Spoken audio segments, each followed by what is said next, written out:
How's the sound?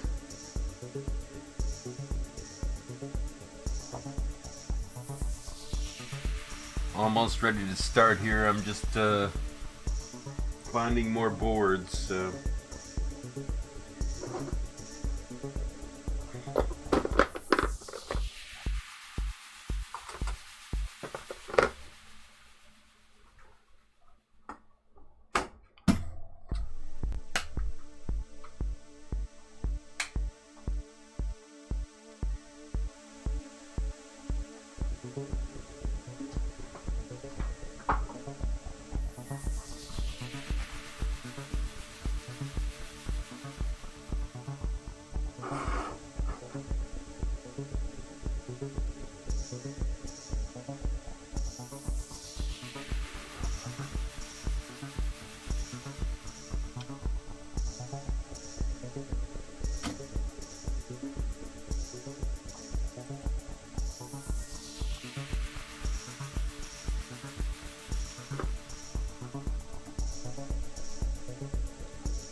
Okay, this is going to be interesting. I'm going to be talking about some boards you've never seen before, hopefully.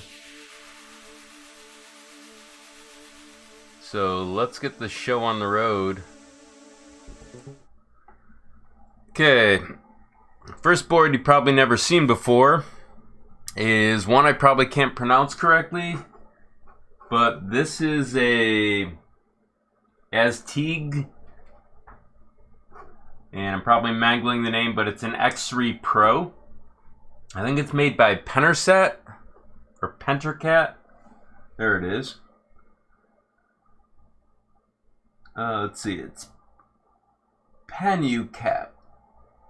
So this was originally what the board was for the special breakouts on the steppers, where they actually integrated it into the board. I was going to do a tutorial on this, but then I thought about the actual price that it would cost to actually buy this board for most people, so I decided not to. So there's also, it's not 32-bit, I believe it's 8-bit, but I'll show you how I know that. So in the very center you have the MCU, or the processor, which is located right here. So if we zoom in on it real quick, you can see that it says ATEEG 2560 upside down right here. So that tells me it's actually 8-bit. So in order to load this, there are two ways that I know of that it possibly works. But one would be to load it via the USB port or through the SD card. So I got an SD card here just in case. I don't think I've actually ever tried to load this. So I'll show you how it works out. So essentially I need to lock this down so it doesn't slide all over the table. And this will be one of the first unusual boards that I'll show you. There's going to be several others, but we'll just test them to see if we can make them work. Meaning load the firmware. Powering them is going to be a different story. So let's start with just attaching the USB to get an understanding. So no power. So I see that there's a jumper cap right over here. So this is probably for USB power because there's a third pin to the right. So I'm going to pick this up and slide this over to the other two pins and push it down. And then plug it in. So now it powers. So what we can do is actually go over to the desktop of the computer and see what's going on. So over on the desktop, I'll show you what it looks like. So on the desktop here, I'm going to type Device Manager just to see if we can see if it actually shows up. And so what we're going to need to do is probably check our serial ports, and it just refreshed, so it's COM port 9. And the reason I know that is if I unplug it, this will disappear. So I'm going to pull the plug for the USB, give it a second, and now we only have COM port 1, which is default to the computer. So I'll plug it back in, and we have it. So let's go over to VS Code and see if we can set this up. So inside VS Code, I'm going to go to my Folder Explorer, go to my Downloads folder, open up Marlin 2.0, 2.0, select folder. Now I gotta find this board, and I'm not sure where it's gonna be because I've never actually loaded it. So we already have the default chipset here. That might be correct, but we're gonna have to go over to Marlin source core boards.h. And then we're going to have to type in the name of it. And so I'm going to have to sneak a peek at the board in a second just to see what the name is. So let's go over there and look real quick. So on the workbench, you can see the name is down here as AZTEEG. So let's try that. Let me show you what I'm looking at. So here's the name of the board down in here. So let's go see if we can find that. So I'm going to search on AZTEEG, and I got to spell it correctly. And we found a board. So the version that we have, I think, is the Pro. So let me take a quick peek, and I'll let you see. So down here we see X3 Pro. So let's go back over. And we're going to copy this. Then we'll go back over to, well, we'll go over to configuration.h, and we'll search on motherboard. Here we'll highlight the ramps board, and we'll paste it. Now we're probably going to have to leave the serial port alone for the moment, and we'll leave the baud rate alone. Let's go back over and check out pins real quick. Maybe there's something that we need to know. So down here, it's under the chipset section of ATEEG 2560. which means that we're probably in the right place, which would be in platformio.ini for the default environment. Now we can also check out pins while we're at it. So we can go over to source, minimize core for a second, go to pins, look for the ATmega 2560 folder if there is one. It's probably going to be the ramps folder or the Rambo or the Mega. That makes most sense. So now we can see if we can find the pins on it. So it's going to be probably close to what the name is in configuration.h, which is going to be this. So board AZ. So let's see if it's in here.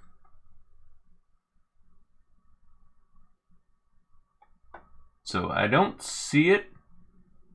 That doesn't mean it doesn't exist. It means I just don't know where it is. So let's minimize that.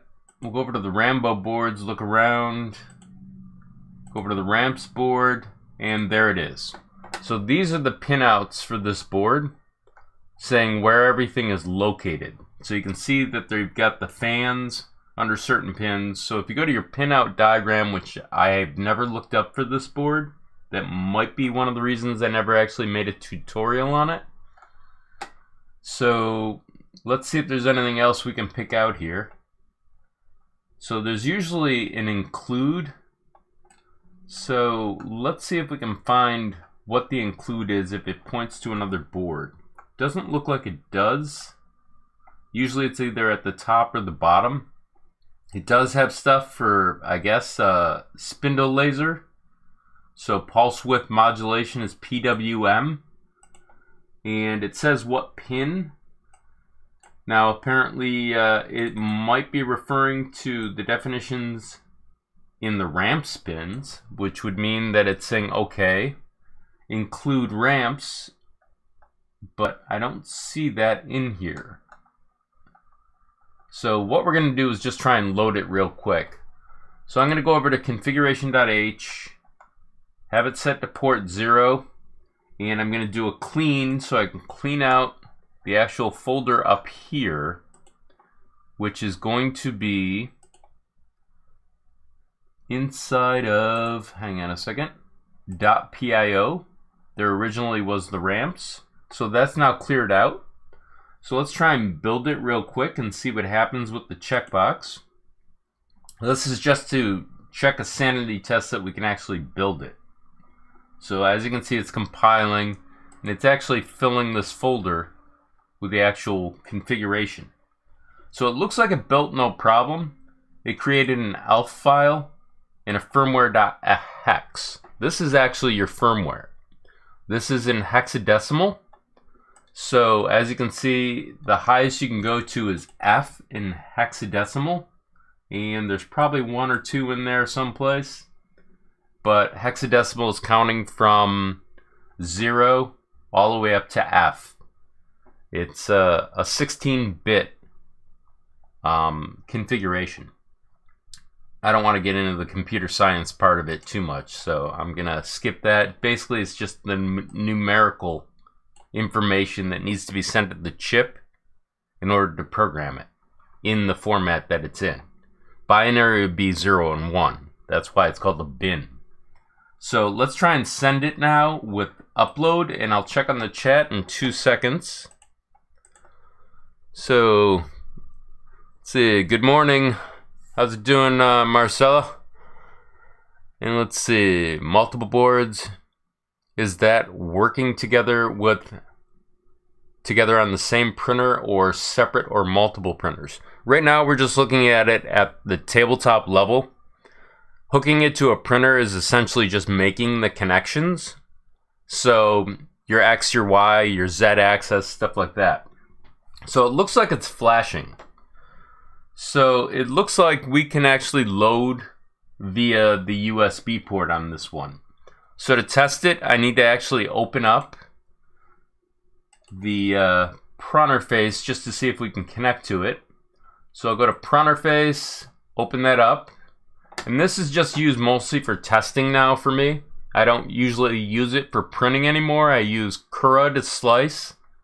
And then I usually send it over to a Raspberry Pi as Octopi or Octoprint, and that's how I print now. So it has a similar interface, but it's not the same. So as you can see, the COM port says 1. We already checked it and know it's 9 in Device Manager. So it should be, in theory, in the drop down. So let's click Connect. It says connecting, and it comes up. It tells us our firmware version. So let's see if the end stops are working. They should all say triggered. So we'll type M119, press enter. And they all say triggered. Now we can actually test them real quick. Hey Amra. So let's test the actual configuration on the actual Pronterface workbench. So I'm going to bring this up so you can see it. So I'm going to disconnect this for a second. And I'm going to grab an end stop. Now I don't know how to connect this correctly. So I have to look at the board and find where the end stops would be, and unfortunately I don't see them right away, and this might be one of the reasons that I didn't set this up. So what I'm probably going to have to do is actually look up online what this looks like. So give me a second to find it. So this was AZTEEG X3 Pro pinouts, and hopefully I'll find the actual pinouts. It's going to take me a second to find it.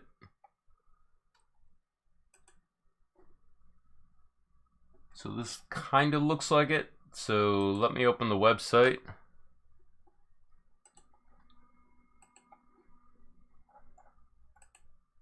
Okay, this is, I'll show you what this looks like now.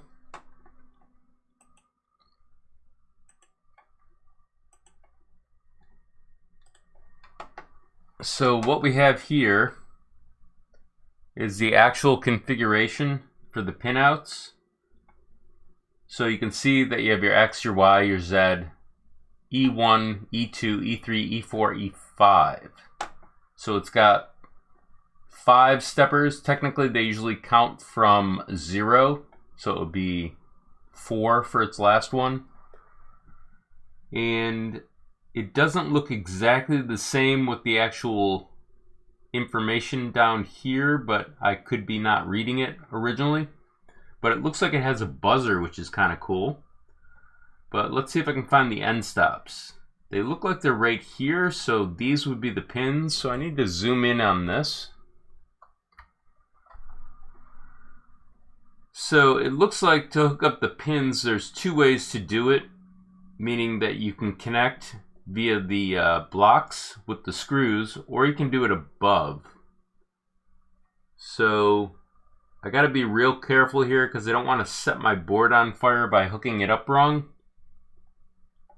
So I got to see if I can find a better diagram of this because I can't see close enough to it. So give me a second more just to see if I can find information on this that's better. But there's got to be an actual website for this. Otherwise, I'm not going to hook up the end stop to it because you'll see smoke come out of the board if I do it wrong. And apparently it's hard to find source material on this, but this might be slightly better. So what I'm trying to do is actually see as close as I can, because we have X minus, then we have the actual information, and then over here up on the board there's more information. So I'm trying to figure out what's ground, signal, and power, so I can hook to just signal and ground with this particular end stop, because I'm trying to play it safe. So I'm going to go back over to the desktop, and I'm actually going to pick the board up and flip it over so I can see what's going on. So on this board, we're going to pop it off the table. I got to pull this little gummy stuff off that I keep to keep it in place. And we're just going to look around the board And I'm going to look up close. So there's an X plus in the center. There's a minus. So another way that I can check this is actually checking it with a multimeter to figure out what the pins are. So we might try that next. But I'm guessing it's going to be ground, or ground's going to be in the center and voltage is going to be on the side. But this board obviously makes me very nervous to work on because there's no actual writing underneath. So let's go back over and check to see if we can see better on the desktop. So inside of here, this traces to negative, and this one goes straight up. So I'm assuming that's signal or ground in the center. So we're going to take a chance and try that out. So we'll go over to the board. And I don't have my multimeter nearby, and I'm probably never going to use this board again, so we'll try it out. So, excuse me. I'm going to connect that up and then power it. And if you see smoke, that means I messed up. So I'm going to take the end stop and click it. I don't see any smoke. So let's go back over to Pronterface.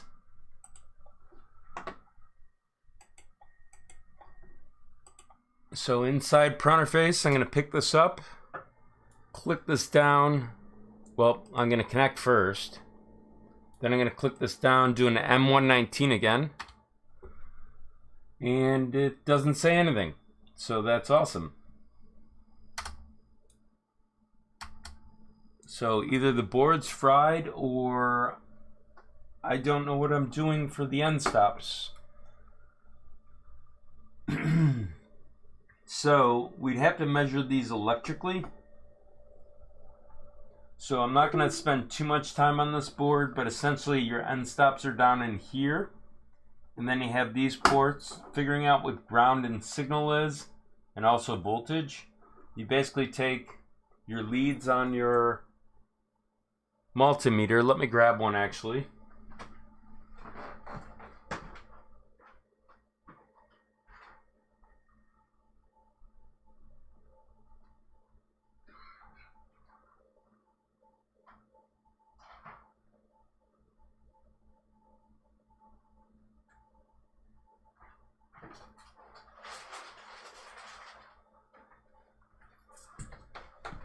I think I have one hidden in here someplace. Oh, this is going to be good times.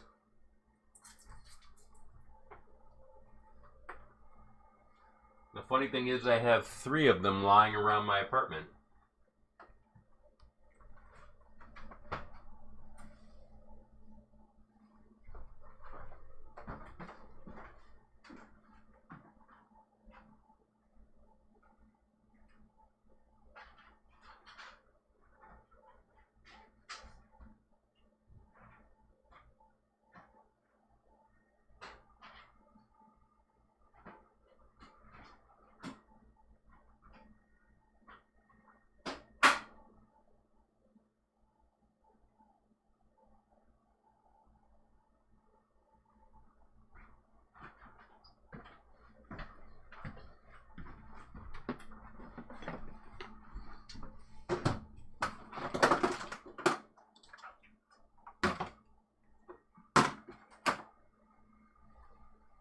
Okay, I think I found it.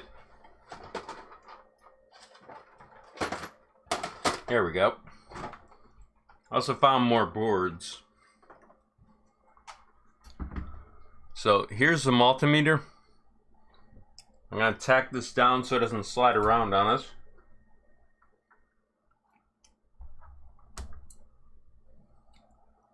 And essentially what we're trying to find out is the power. So what I need is a jumper pin, because I'm not going to touch the board directly. Let me power that up. And of course my jumpers are in the other room.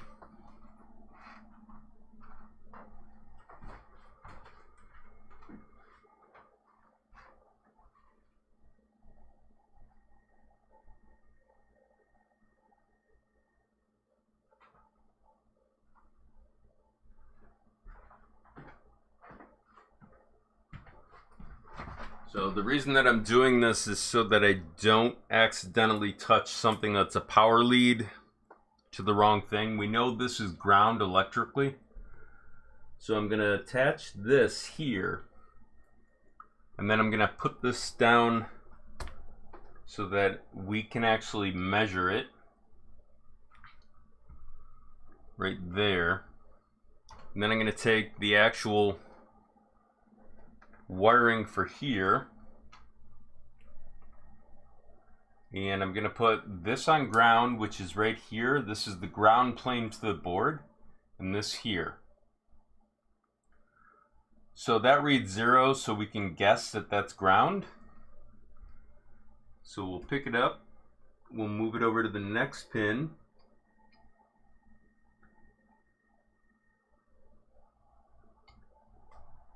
We'll try this again. That says half a volt.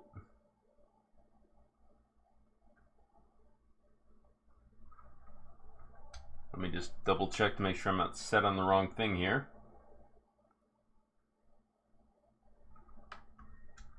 Okay, let's jump over one more. That says 5 volts, so that's probably the power pin.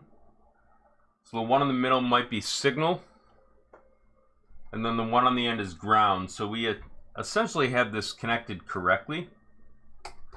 So for some reason, it might be that I need to go into it through here, which I don't want to do right now. But we could try a different one, or the pins aren't mapped correctly for the software. In which case, that might be another reason why I didn't do a tutorial on this. So that's that board for now. I don't want to mess with it too much because you might see smoke rising out of it if I get it wrong. And this board, I think, retailed for like $120. But seeing how it's 8-bit, I figured it wasn't worth doing. Also, who can buy a $128 board and really enjoy it if it blows up on them? So let's try a different board. I got a bunch. If you want to call something out that I haven't done that I might have in my stock, I'll try that. Let me check on the chat because I've been looking at this for way too long. Let's see. What board is that? Rearm? No, it's a 8-bit board. So it's not a rearm. Let's see. It's getting kind of crowded in here, so let's see if I can grab it. Let's see. Connect for the end stop should be in the board. Yeah, it should be. But I don't want to experiment too much without damaging the board. I have to take a closer look, but I just showed you my technique for checking it before I actually burn it. It's a really stout board. I don't suggest buying it unless you're into that. It does between 12 and I believe 24 volts, but is rated for up to, what is it, 30 volts, which means probably 28.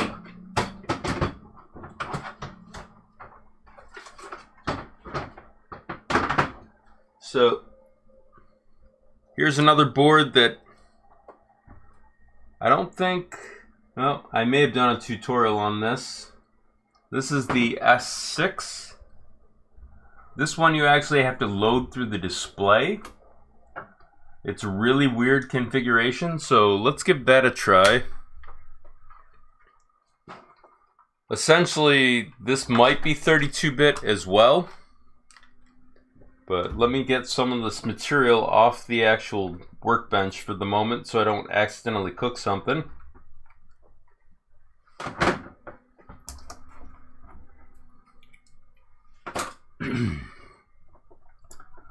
So to look at this board, it's got a jumper located right here, and it says different power levels, being 5 or USB 5 volts, 5 volt, and then direct power or DC something. But we need to know what type of board it is, and there's a little bit of hair on there or something. Let me see if I can pick that off before I start. Okay, so we need to know what that is. So the camera might go out because they're approaching the first half hour. So it's an STM32F446.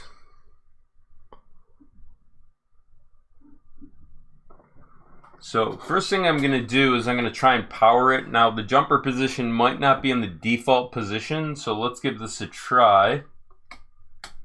So it's powering the LED, which means that voltage might be traveling in. So let me move the jumper over to the other 2 pins, see if we have connectivity this way. So that's direct power, so it's not going to power up. So essentially, we're able to power this but not see it. So this may include using a display, in this case, to load the actual firmware. But let's check on the computer to see what it shows. So if we go over to Pro Interface, we can try and connect, but we don't know what it is. So we're going to have to go over to the desktop for a second and type Device Manager. Bring this up, and we're going to check the COM ports. We don't have a COM port, so it's not working in that respect. So it might be that we need to power it. So I'm going to try doing it with 16 volts, or excuse me, 12 volts. So what I need to do is first determine where the power is with the writing on the board. So I'm going to unplug this for a second. I'm going to look at the board, see if there's any writing on it.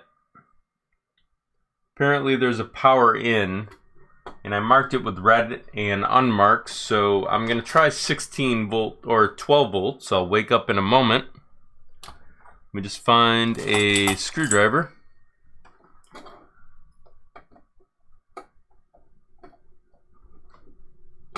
Maybe a screwdriver that fits. I'm going to unscrew these, and then of course I put ferrule connectors on here to prevent frayed wires from frying the system. It's always good practice. I think I've made a couple of tutorials on how to actually ferrule it, but I can also show you guys. So I'm going to tack this board down before I power it because I don't want it to slide around. So I'm using a non-conductive putty. Essentially what this does is keeps the board from sliding everywhere, and it has no way to carry electricity between stuff or voltage. So I'm going to plug this in, and then I'm going to plug in the power as soon as I locate the cord. And so you don't want to touch the board after you power this up. Let me make sure I got the cords right. Now if we hear a ding, it means it connected. So far I don't hear anything. It might be because of the jumper, and of course you can't see what I'm talking about. Sorry about that. So I powered up the board, and we're not seeing anything. So I'm going to power it down. Gonna take this out. I'm gonna move this jumper over to DC. I don't know if this is correct because I haven't used this board in a while.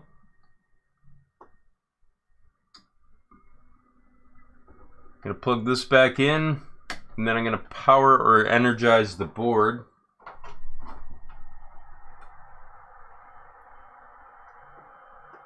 And then I guess we'll check the computer to see if it shows up.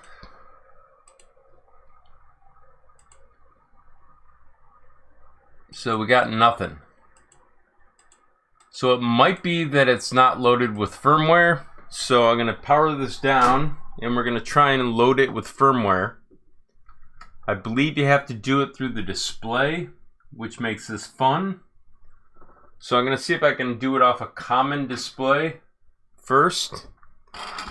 There might be a special one I forgot. So here's the display. I'll show you on the screen. So I'm going to try this display. So I'm essentially going to match up what these are. Now there's no way to really mess this up, although it might be messed up already. So I'm going to connect EXP1, EXP2. I'm then going to connect it over here. Now if I get this wrong, it won't power the display, but it could also have different pins, in which case it won't power the display. So I'm going to do this via USB power.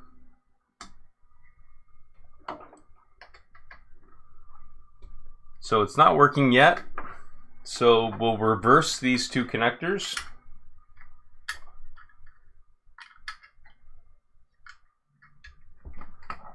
We'll do it again. Now it might be a broken display too, because I probably dropped it the other day. So it's not powering, so I'm going to disconnect this. And I'm going to grab a different one.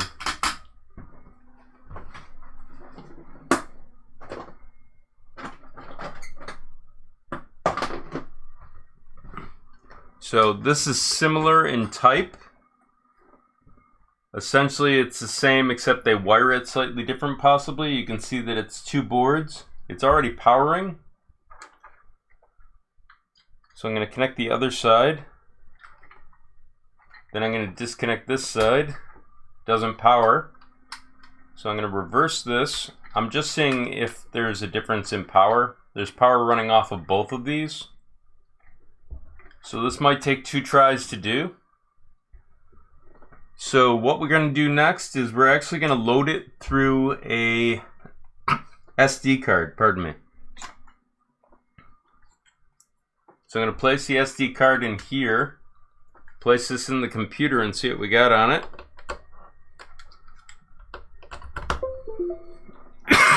Excuse me. So on the computer, we're going to have to back out of this, so I'm just going to do a Control-Z to bring it back to its previous situation. This doesn't mean anything anymore, so we're going to clean it. And then it's, the board type is an S6. It's a Fisec S6. So we'll go over to Source, Core, Boards.h. Search on S6 and we found it right here. So I'm guessing it's this board right here, unless there's another version on it, which I don't see. So this is going to be a 32-bit board because we know from the chip. So I'm going to copy that. Go up here, it says STM32 is the type. But down here it says STM32F446. So let's go over to configuration.h. We're going to paste our environment. We're going to change this to -1. And then we're going to try and build it and see what happens. Now we've already cleared out or cleaned the .pio folder. So let's click the checkbox and see what happens. And it looks like it's already failing because the default environment says Mega 2560. So that means go over to here. You can see this needs to change. So we're going to search through here for STM32F4. And we're going to search on Fisec. And there's going to be several, so we're going to have to go through it. It's probably this one right here, because it says S6. So we'll go back over to platformio.ini. We'll paste it here for the default environment. We'll do a clean just out of good habit. Then we'll do the checkbox to build it. And that issue is now gone that we saw up here. So let me check on the chat real quick. Let's see. Most likely it needs a different driver. That may be the case, but we'll find out.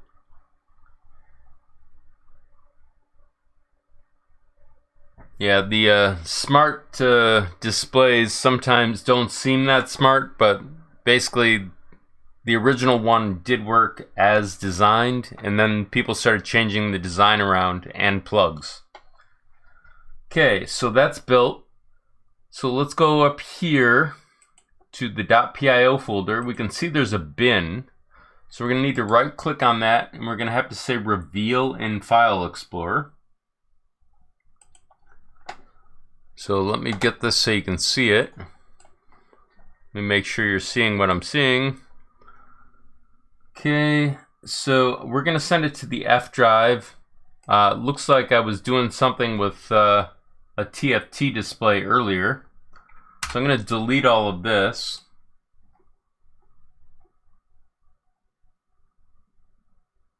Hopefully someday, that is. There we go. And then I'm going to go back over here. I'm going to right click, and I'm going to send it to the F drive. Apparently this drive is moving extremely slow. But you can see there's a bin file. It's only 84 kilobits. We might have to enable the RepRap Smart Discount Full Graphics display just to make this work better. So let me do that real quick. So let me search on full graphics. Actually, RepRap probably.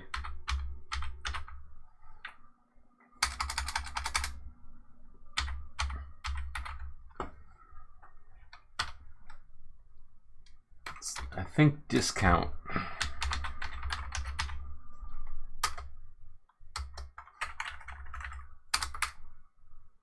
Okay, so it's either this one or another one. So RepRap Discount Smart Controller, I think it's the other one, which is RepRap Discount Full Graphics Smart Controller. So I'm going to do a control, and then I'm going to press the slash mark to remove the comment. And I'm going to rebuild this real quick.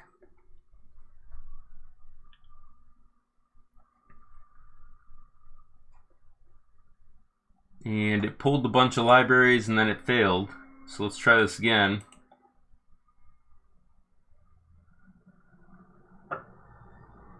Usually when it's pulling a bunch of libraries, it means it's building out of order. When it fails right away, that's why I built a second time. I know that didn't seem obvious what I was doing. That's why I'm kind of explaining it. So this should build any second. We'll go back over to that drive and whack this one by clicking delete. And as you can see, it's a binary. So let's see what's happening over here. Okay, it's about to pop it. There we go. Go over here, build, Fisec, firmware, right click, reveal in File Explorer, bring it up, right click, send to USB drive over here. So if we do this right, it'll load the actual display and power on. That's why I did that. So let's go back over to the desktop. I'm going to pop out the drive. I'm going to power this down. And I'm going to insert this as soon as I find out where to.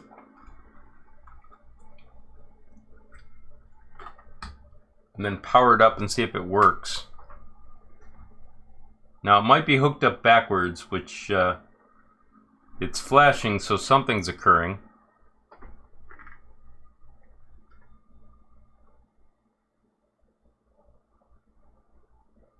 So I'm giving it a second just to see. Now usually after about 10 seconds, if nothing's happened, then you know it didn't work, but let's pull the power and see what happens.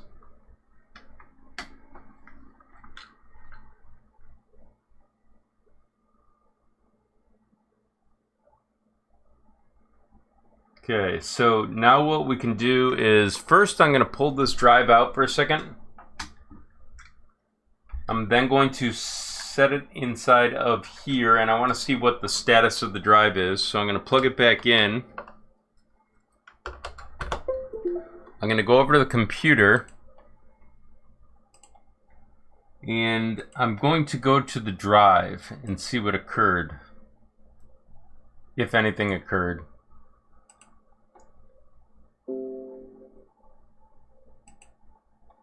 So it didn't load. So we know there's something wrong. So I'm going to disconnect this, go back over to the workbench, power down, and I'm going to change the order of these in case that's the issue. Then I'm going to place this back in and see if we can get it to load this time.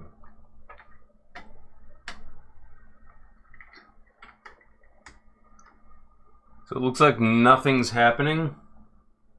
Now there is another way to load this board. Now as you can tell, the reason that I don't show these tutorials on certain boards is because they're difficult to load. This one actually might be a different display. So I'm going to disconnect this and I'm going to grab the other display.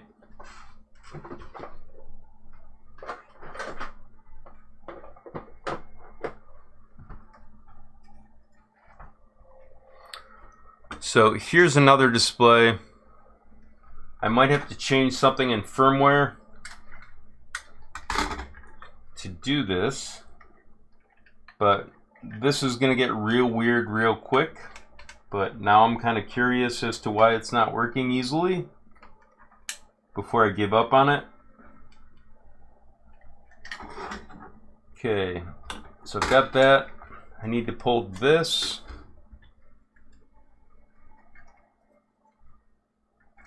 Place this in here. That's spring loaded, that's good. Now the display definitely won't work in this case. So now I'm going to power it down and I'm going to have to change that. Let me see if I can find the other display for this real quick.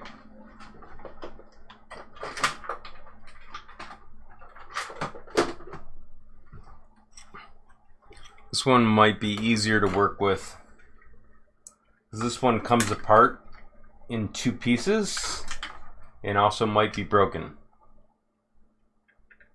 So essentially this one is from about 5 years ago. So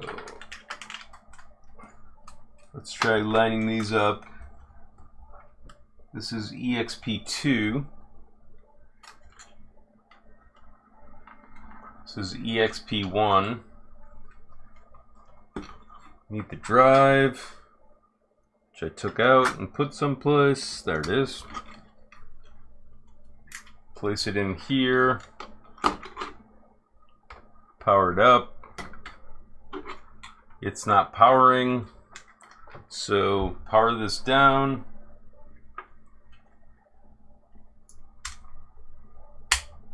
Now it could also be that I have the jumper in a different place.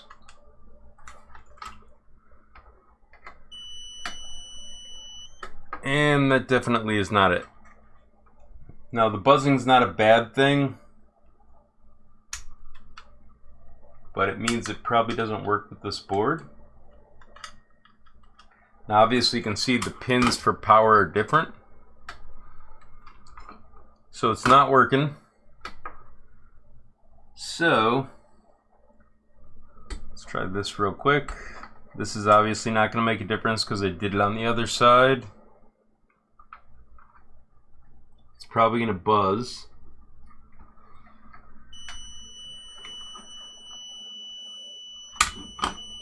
So there is another way to load this. I don't want to show you guys how to do that because I don't want you guys accidentally frying your boards or setting your boot sequence up where it's goofy. But there's some pins in here that you're going to have to screw around with to actually do it. I think they're these. And then there's like an SWD set of pins. But for now, I think it's wise that I don't show you this because I'm going to show you smoke rising from it if I get too aggressive with trying to load it without thinking about it. So let me disconnect this and we'll grab a different board for now.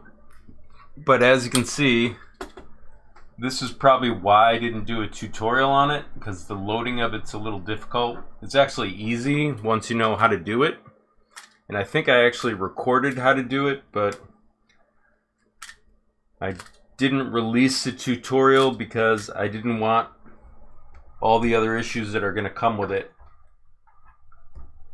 So let's put that off to the side and grab something else that's confusing.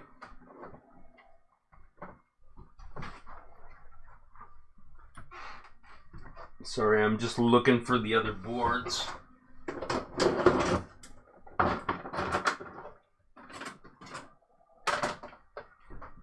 This one's a TryGorilla. This one I think is a 8-bit board as well. At one point I was going to do a lot of 8-bit tutorials and then 32-bit came out, so I kind of abandoned them. So it's a TryGorilla 1.1. There's no real writing on the back except for the actual breakouts for the steppers. You can see that they're 1B, 1A, 2A, 2B.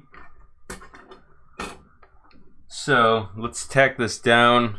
I just want to see if we can power it. I'm going to have to turn it actually inverted because I just want to work from the other direction. It also has a different power supply, which I thought was kind of safer, but also not so cool because you have to actually go find a power supply for it. So this might not power the same way. I might have to find a barrel connector to do it. So let's try power on it real quick.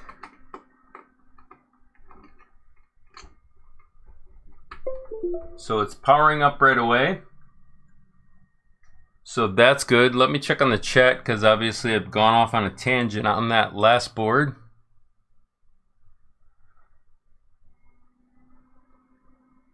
Yeah, I probably have to recompile for the correct display, which is probably the rep wrap on the previous one, but I might go back to it. I just didn't want to waste too much time on it. So let's go back over to VS Code for a second, or the desktop. First thing we're going to do is check to see if we can see it. So it looks like we can't see the board, but we heard a ding, so we might have to figure out what's going on here. So what I'm going to do is I'm going to go back over to the board, disconnect it for a second, and then I'm going to reconnect this off camera just so you can see what's going on in Device Manager.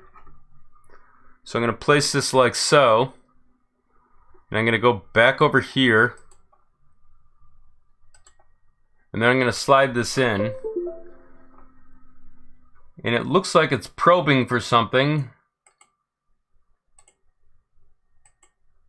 And it's obviously not COM port 1.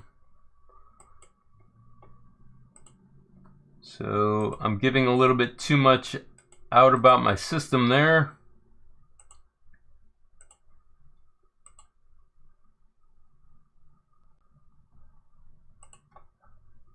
So these are the two places I would look. I'm going to disconnect for a second.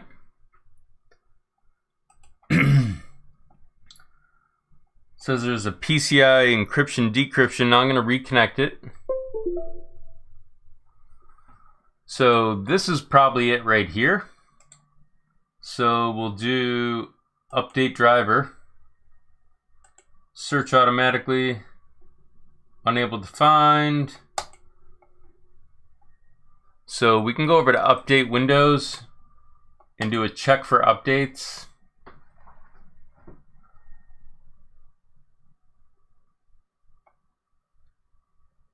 Let's see. Apparently I need to do a security update, but that's not what I'm interested in right now. So I'm going to close this. I'm going to try updating the driver one more time.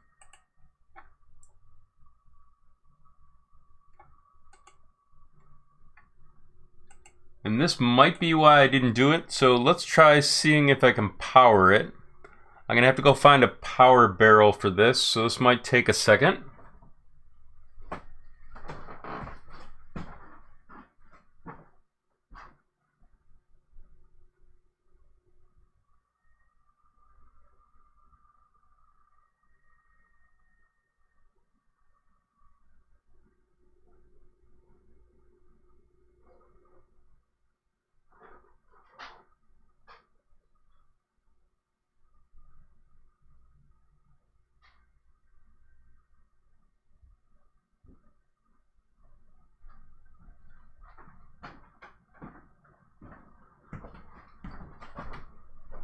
So I have a barrel connector, but I'm not sure it's the right one. So let's see what we got here. And it's not the right one. So this might be one of the reasons I did not do a tutorial on this. There is a way around it, but I'm not going to desolder right now. So if you look at this board up close, I have a couple of ways I can approach it, meaning I have barrel connectors that I can test out on it. But right now it's set to USB and then either DC, so it's got good labeling, but obviously I can't get power to it without taking this apart or creating a connector for it. So this one is probably the reason that I didn't do a tutorial on it, because of this. So let me see if I can pick something else that's not going to be a freak show. Here's one I think I did a tutorial on, but it's been a while. This is actually 8-bit as well, I believe. So let me zoom in. Yep, it says ATEEG 2560. I may have done like 1 or 2 tutorials on this, because I obviously made a board for it. So if we power it, this one connects no problem. So this one I think there is a tutorial series on. Now I have a whole nother bin of stuff that I'm going to go through.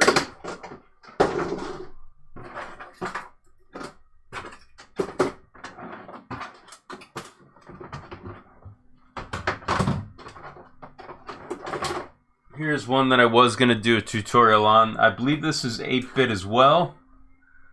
This one is was foreign to me when I first started working on it. But if you look at the board, you can actually see that it's got an ATEEG. I believe that's 2560. It may have gotten rubbed off. Let me zoom out so you can see. This one is an Anet 3D version 1.5, I think. And the reason I didn't like this board was just it was not used in any printers except for Anets. And so most people didn't use it.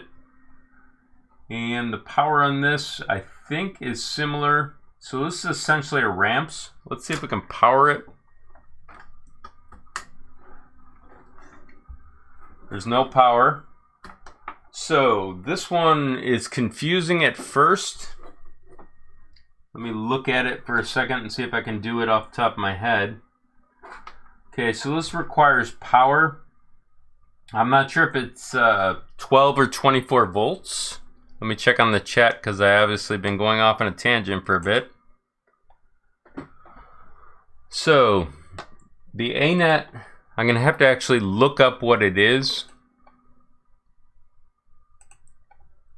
So give me a second to find it here.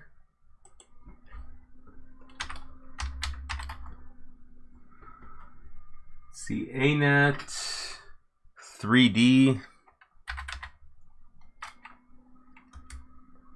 version 1.5 maybe. Yep.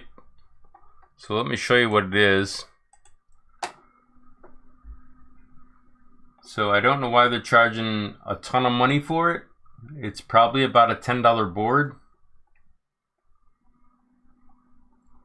So let's see if we can find pinouts for it.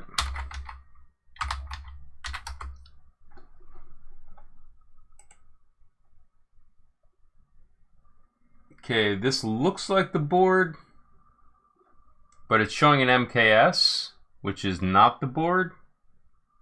So let me see if I can find something different. Power supply, it's 12 volts for input power. So let's go over to the workbench. And I might be able to slide those in, but this is going to be weird.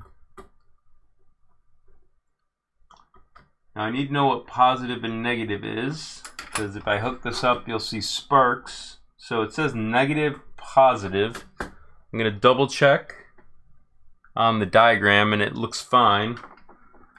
So see if I can slide this in.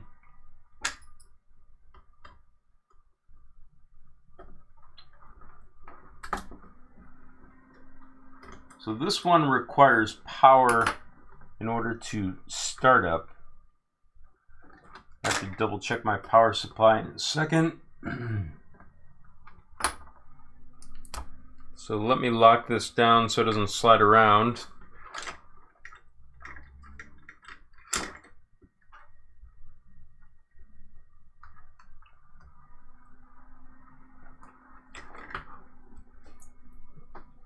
And let me make sure I'm on the right power supply before I power it. Okay, power came on, so we'll try this. And now we have a ding. So let's go over and see if we can actually load firmware for the Anet.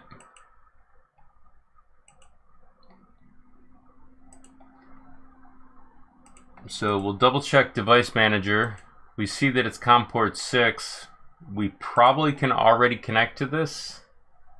If we find 6, and you can see that it's giving strange patterns down here. I'll show you why that is. So we'll hit 115,200 and connect instead of 250,000. And now it says regular characters that we can read. So the reason that is because we're communicating at a different baud rate. We can change that in a second. Obviously it's saying there's some issues with it. So now it's actually working. There was an issue where it didn't understand there's no thermistor connected. So you can see that right there for temp sensor defect. So I'm going to disconnect from here. Then I'm going to go over to VS Code and we're going to do the same thing we did before. I'm going to have to go over to configuration.h, back out all my changes. Also to platform IO, back out all my changes. Then I'm going to go up here to, hang on, let me clean these up. Source, core, boards.h. Search on Anet.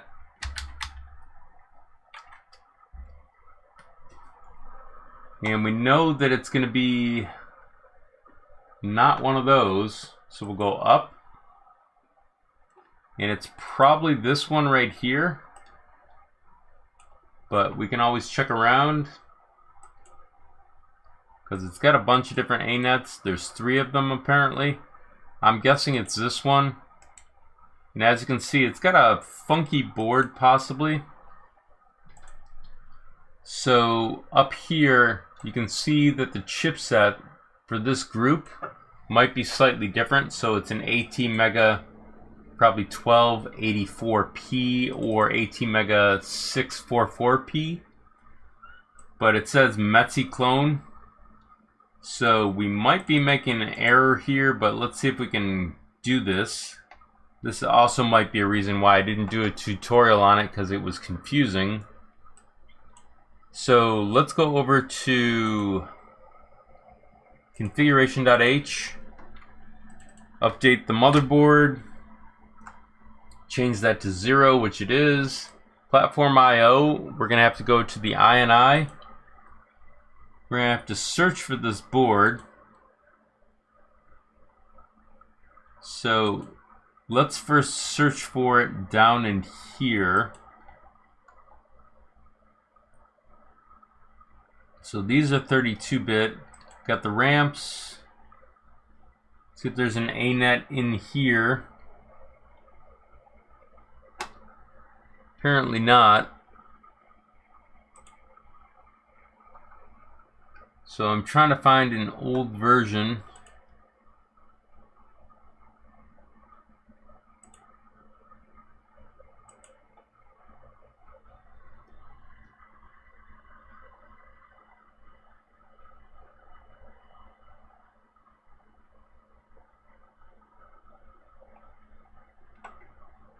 Oh, there's the TryGorilla.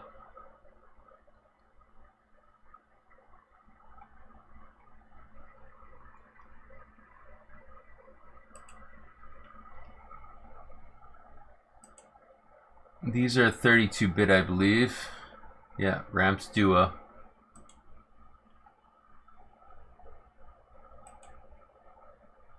Okay, so it might be that. So Anet version 1.0. So this is the closest I can find to the actual board.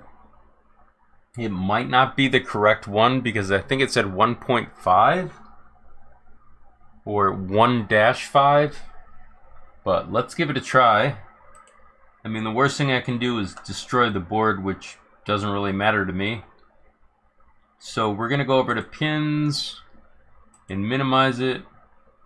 Go over to the INIs. And it's going to be in one of these. So I got to find which one it might be. It's not 32-bit.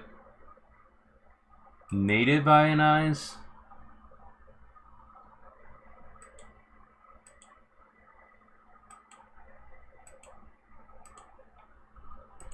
Okay, so it's probably going to be in this folder. And it might be that. So let's double check. So if we go over to source core boards.h, this is where we are. This is what it says it is. So if we go back over to the INI file, which was up here, we can see if we can find it, which is probably this, and see if we can build it. So this is going to be messy. So I'm going to hit clean, and then I'm going to hit build, and we'll try build a second time in a second. So we definitely have an issue with this. So let's see if we can find that.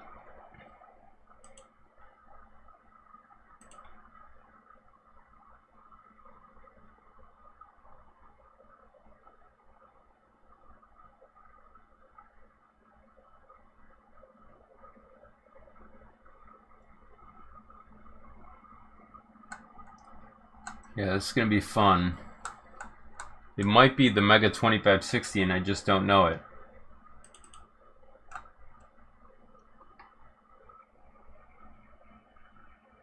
boards.h, AT Mega, so it could be one of these.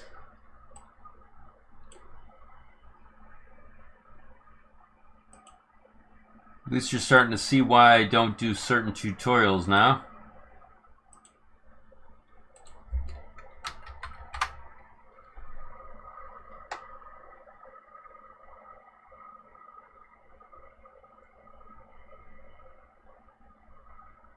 So what I'm looking for is the actual board type. So let's search on Anet. Nothing.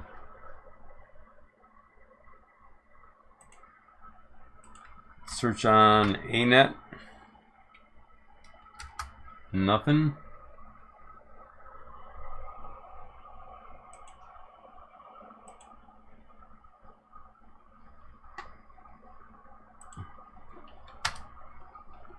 ESP, I think, is for Wi-Fi. It's not going to be in this folder. So I'm going to try the default in a second. Or that. But this is going to be totally confusing for a minute. So let's set this back and try this again with a clean build.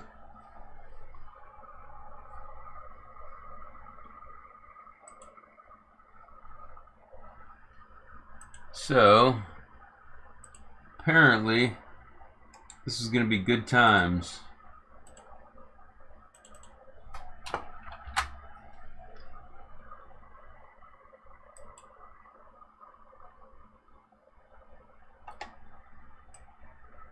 So there might be a clue in here.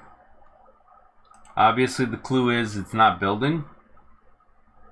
But the actual processor that I need to use is outlined right here under this group. But then it says it's a Metzi clone. So maybe we should search on Metzi clone.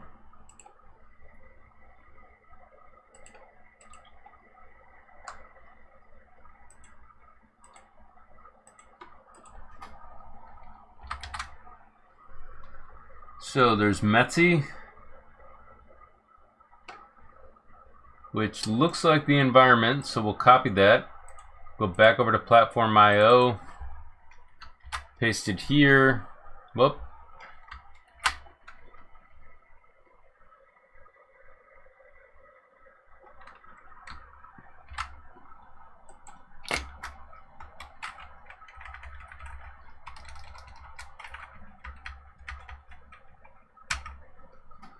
And try this again.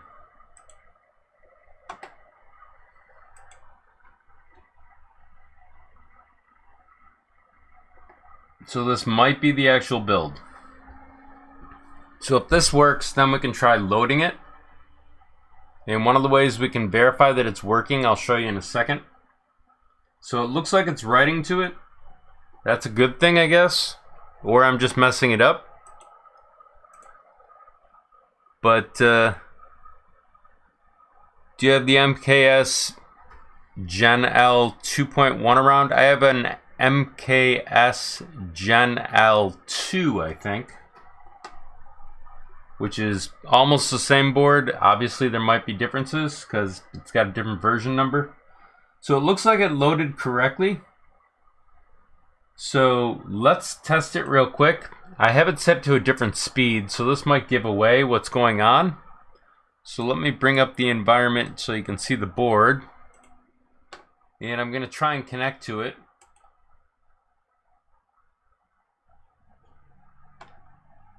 Okay, it says due to baud rate. So now we'll put it to the max baud rate. And now it works. So we can check the actual end stops. They're disconnected, so they're going to say triggered. One of the ways you can tell if your firmware is loading, other than me changing the speed, is to go into VS Code, go to configuration.h, search on end stop,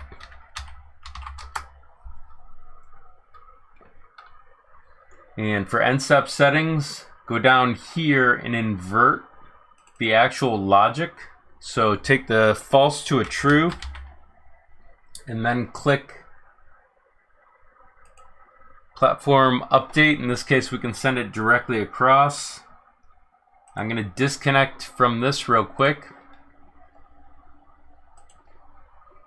and that way it can load the firmware without being interrupted. And let me see if I can find the SK or the MKS Gen L2.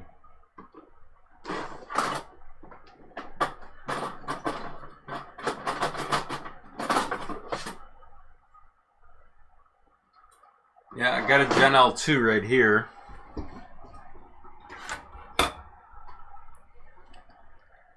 But let's check this real quick.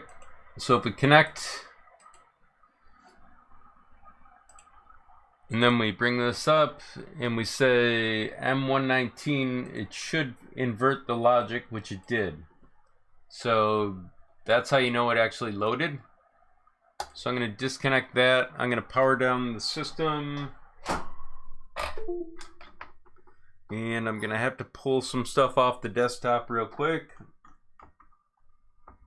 For those that are doing super chats or PayPal while I'm not looking, thank you very much. Obviously, I can't monitor the chat 100% while I'm doing this.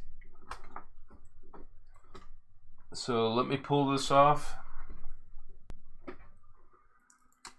And I'll bring out the MKS version 2. And then I got a couple more boards I want to do, and then I'm going to take a break. Then we'll pick it up in another 10 minutes or so after the break.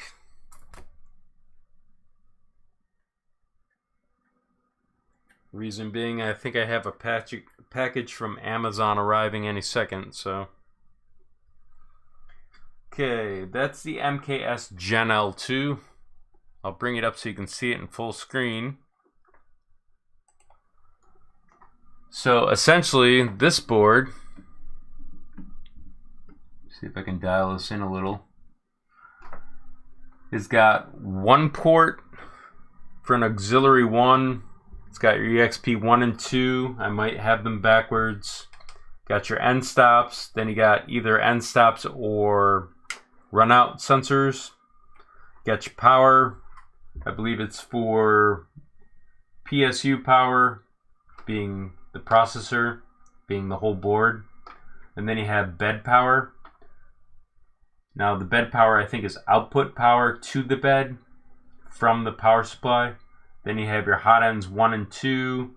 You have a fan port or power port. I'm not sure which. I have to look at the pinouts diagram. The way you can tell that is if it has a signal pin. So I'll bring this up in just a second. I just had to find it in the browser.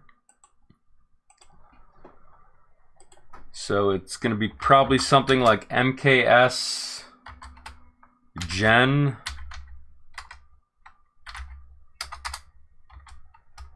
L2. Oh, this one I can go directly to MakerBase. So I go MakerBase, and GitHub is my search.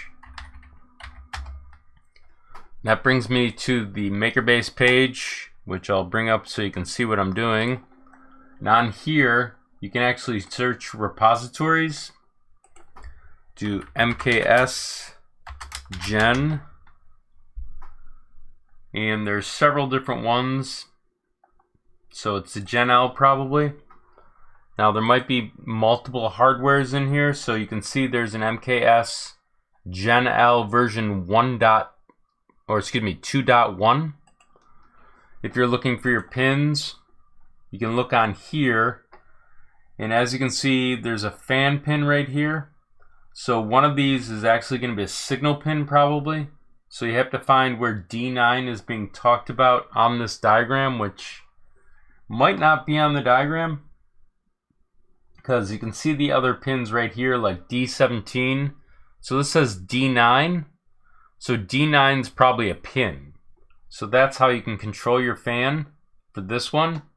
Up here, you see that it's a port J14. That's not a pin. That's the name of the port when they laid it out. So this is just power.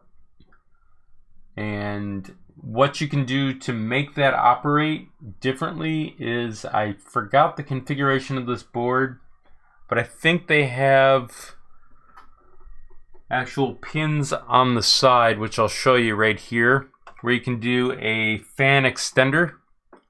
So if I go over to the desktop for my desk, the fan extender can be connected over here. And I'll show you what that looks like, because I know that was your question. I just gotta find one real quick.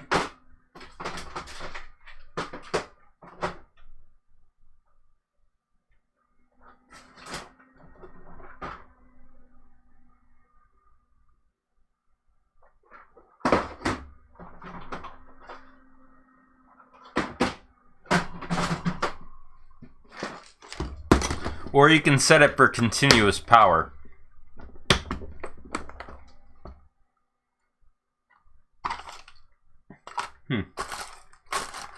Normally I could find my fan extender in 2 minutes. Apparently I don't know where I put it.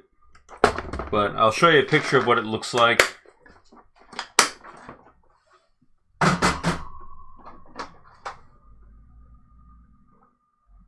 Let me just make sure I don't have it already in one of these bins.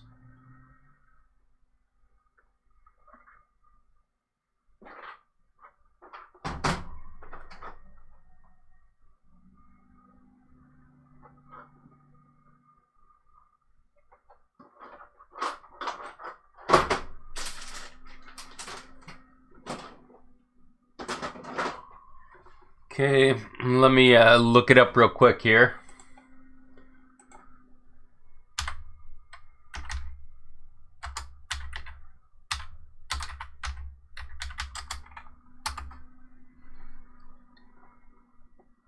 Fan extender, I think it's for ramps. Okay, this is the device you can hook to it to get it to work. So I'll show you over here. So this is the fan extender.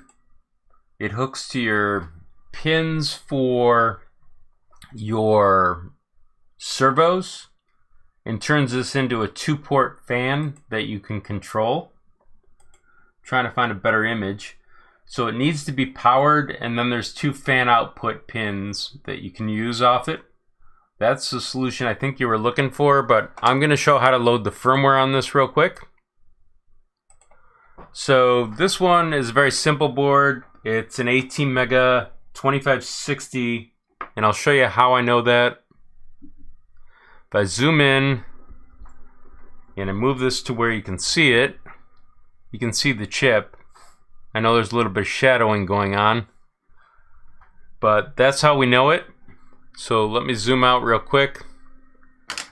I'm going to connect the power to see if it powers. It does. So we're going to go over to here, being the desktop on the computer. I'm going to undo my changes again with Control Z. Same thing over here.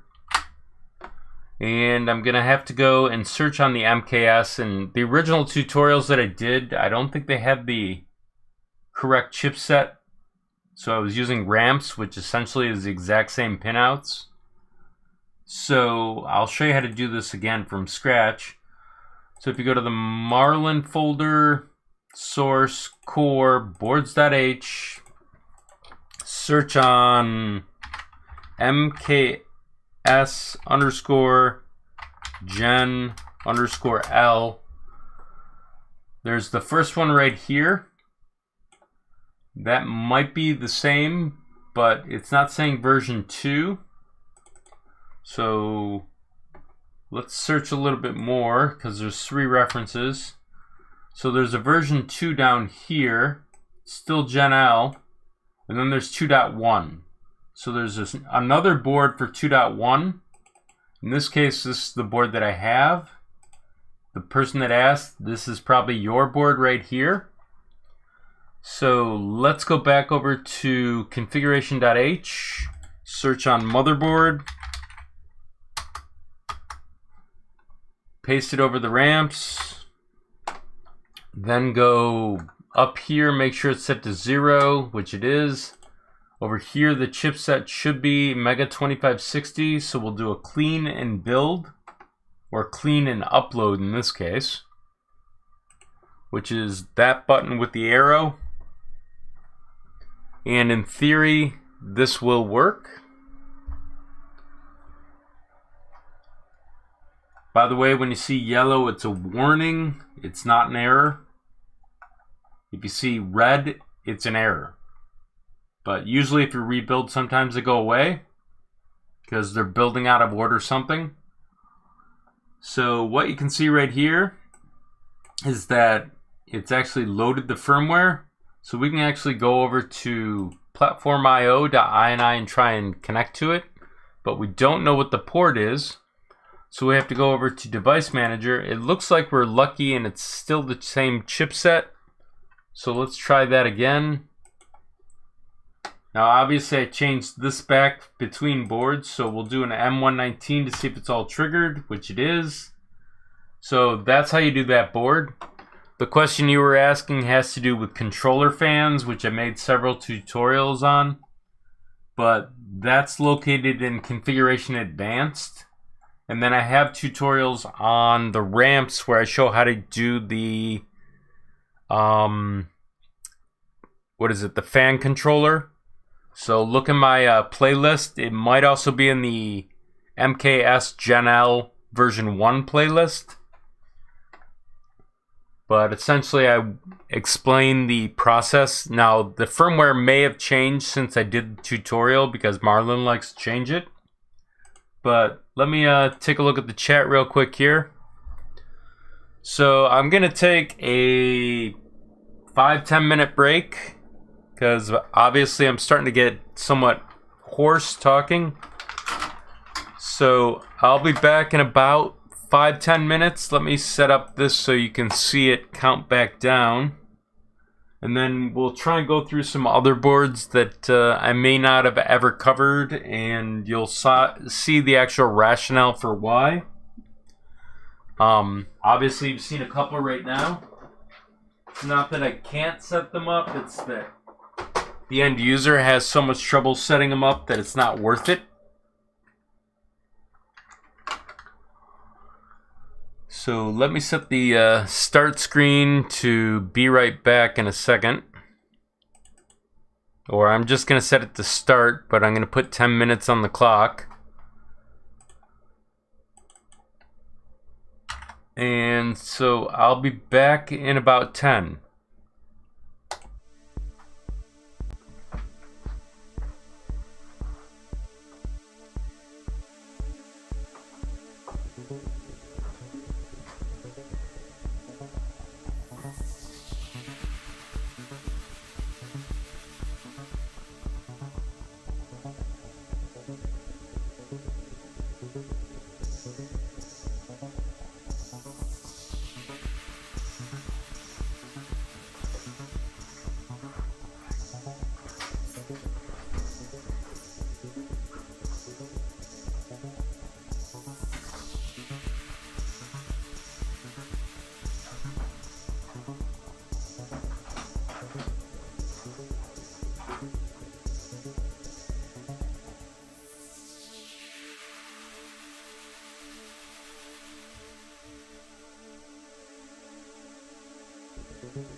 Okay, I'm gonna be coming back in 2 seconds.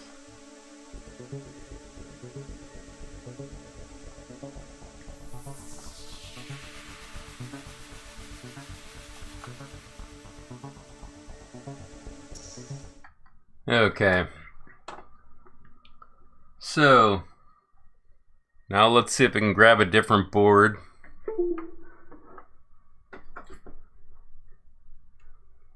It's going to take me a second to find something confusing.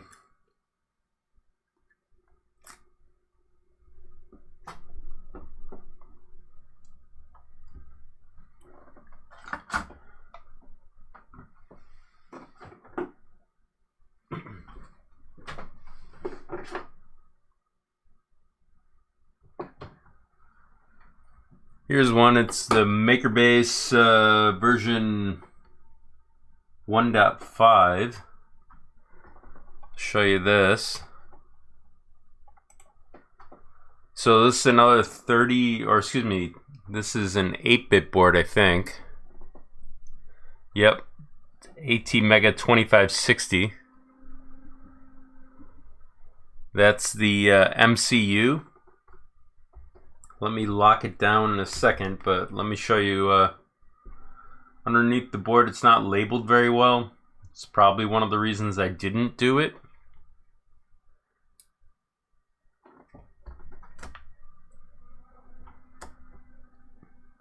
So let me lock this down. See if it powers up. It does. So let's see if we can figure out what this setup is. So I'm going to hit Control Z again to remove all the changes.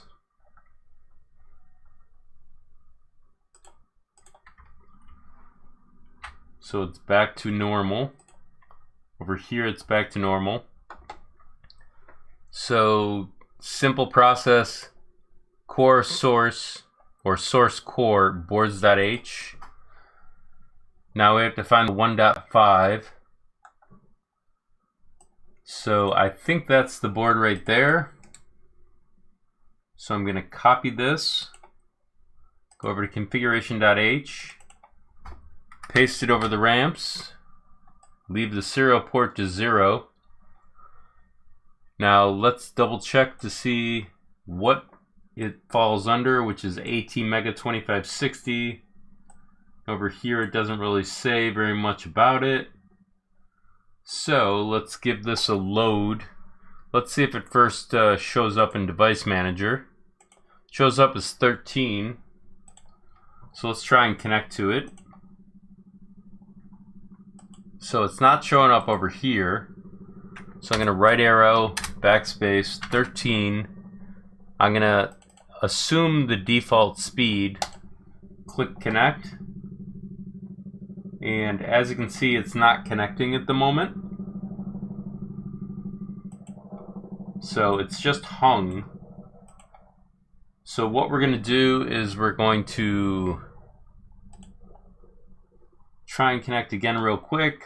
It's not working. So we'll go back over here, double check our configuration, the speed, and we'll try and do a clean and then build and see what happens.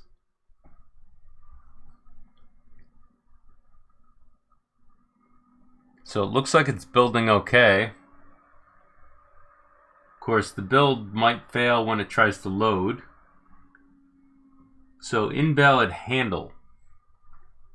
So let's go over here. We're actually going to have to disconnect from here. So I'm going to connect to something different like COM port 1. Try this again. Now it's already pre-built, so it should be quicker.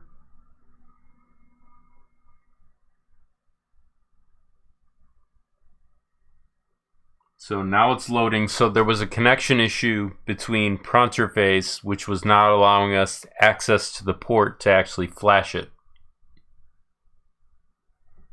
So essentially it's loading. I'll show you what it looks like on the workbench real quick. There's a flashing light that's occurring right here. Can't see it super well, but it's almost done.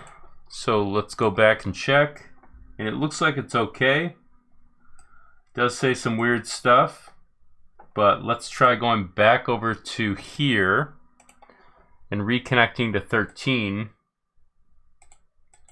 if that was the number. And now it's working. So we know that that works. We'll check the ports. They're all triggered, which means there's no end stop connected. Now we can test that real quick by doing the following. Disconnect here, and then we got to find the right port. So I believe it's X max min, or Y max min, Z max min. So I need to find the pinout diagram, do this correctly. And I'll show you what the board looks like real quick. So X max min, Y max min, Z max min. So we're interested in the min. I'm guessing at the moment, so I need to see the actual pinout diagram. So let me bring that up. Make sure you can see the board, because apparently transition's not working at the moment. So give me a second to move it over this way. X max min, Y max min, and Z max min. So we're gonna have to go over to the desktop. I'm gonna have to pull up the actual board real quick. So I'm gonna do it over here. So it's MKS underscore Gen.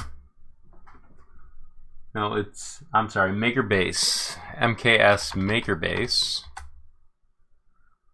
So MKS Base 1.5 pinout.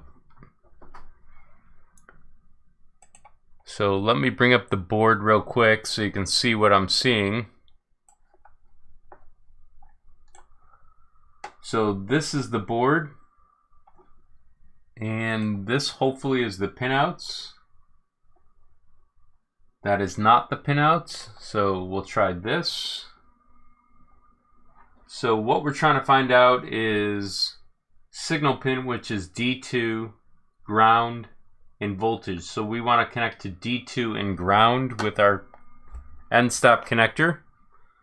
So let's go back over to the board. It's powered down, so I'm going to use this, and I'm going to connect to signal and ground, leaving voltage empty, and have the end stop over here. So I'm going to reconnect this, I'm then going to go over to the workbench with the actual view. I'm going to reconnect. I'm going to do M119. Does say that it's triggered at the moment. So we're going to click this and do this again. And it's not registering. So there's something going on with this board that was confusing. So let's go over to the desktop by itself. Bring up the board for it. And we'll see if we can understand. So it says X plus, X minus. So I might be on the wrong port. So let's go over to the workbench. Power this down. Move it to this. Plug it back in.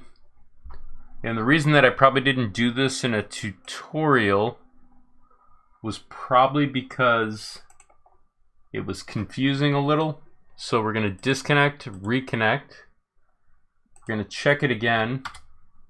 And now it says open, so we know that there's an end stop there. So let me give you a better view. Now I'm going to click down on the end stop and do this command again. Now it says triggered. So that's probably the reason I never did this tutorial.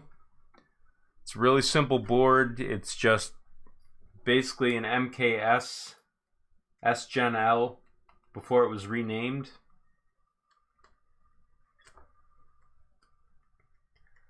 So let me see if I can find another confusing board.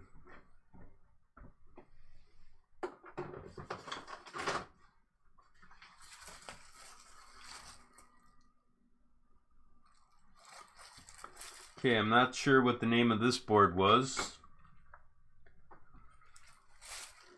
So let me make this a little larger. So looking at this board, you can't tell much about it other than it looks like an MKS. So let's flip it over. And it's a BigTreeTech KFB 2.0. And it's by BigTreeTech. So essentially, let me get this out of the way for safety. We're going to try and power it up after we check the chip, which is in the center. And this is a Mega 2560 as well. So it should, in theory, power normally, which it does. Now we can check it in Pronterface, see if we can connect to it. But we need to check what it is. And it's COM port 6 again. So we'll select 6 and connect. And it connected right away. So we know that works. End stops are all triggered, meaning they're disconnected. So let's see if we can load firmware for this. So if we go over to VS Code, I'm going to hit Control Z. Take out all the changes, hopefully. So let's search on motherboard. You can see it's back to default. This is default. So we'll go over to source core boards.h.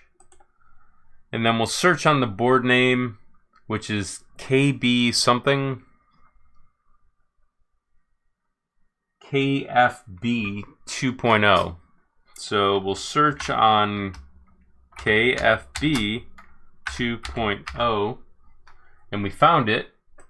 So we'll copy this. Then we'll go over to configuration.h, paste it for the motherboard. Over here we've got to figure out which type. It's probably going to be 0.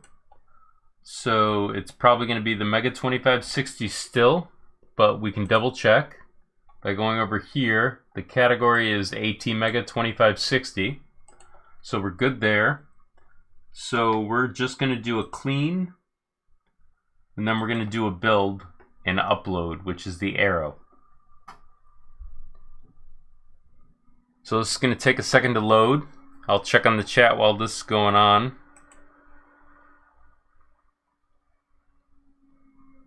As soon as I can find the chat. There we go. So this has an issue loading.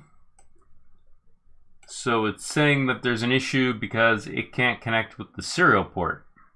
And the reason is because if we go over to here, we got to disconnect. Then we got to go back over to here and then upload again. And it should be quicker because it's already pre-built.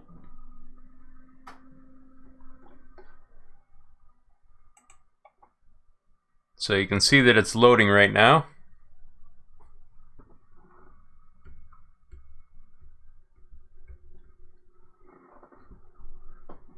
So essentially the whole premise behind doing this stream is to show you different ways to troubleshoot certain things. Obviously there's certain things I can't troubleshoot on the fly very quick. But over here, if we go to the bench, we can see that we have our end stops for right here. And they do a strange coloring. Obviously I didn't tack this board down. But what we can do is find the pinout diagram for this, and the way that we do it would be to go over to, hang on, let me see if I can find it real quick. BigTreeTech's GitHub page, and go to repositories, search on KFB, and it doesn't look like they show it. Let me see if I'm checking the name correctly. KFB 2.0.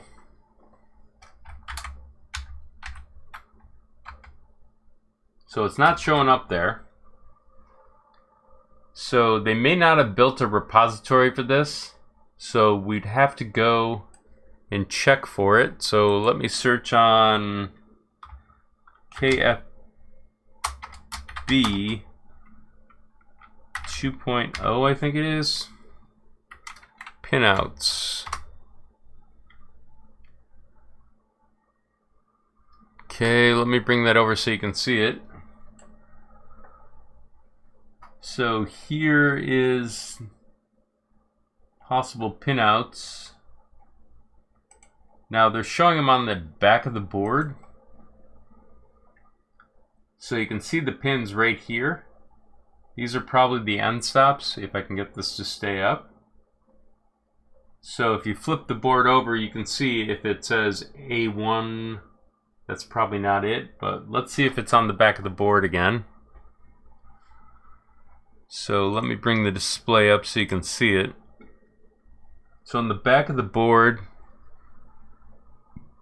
I know it's kind of hard to see, but you can see that there's actual markings on it. So this one, you might be able to decipher what's what. So I believe that says E2, but I have to look closely. Actually, it says D2. So if we rotate it over, we'll know that it's in this section someplace. So earlier I showed you a way to check it with actual ground voltage, but ground's in the center. Voltage is going to be, hang on, let me rotate it.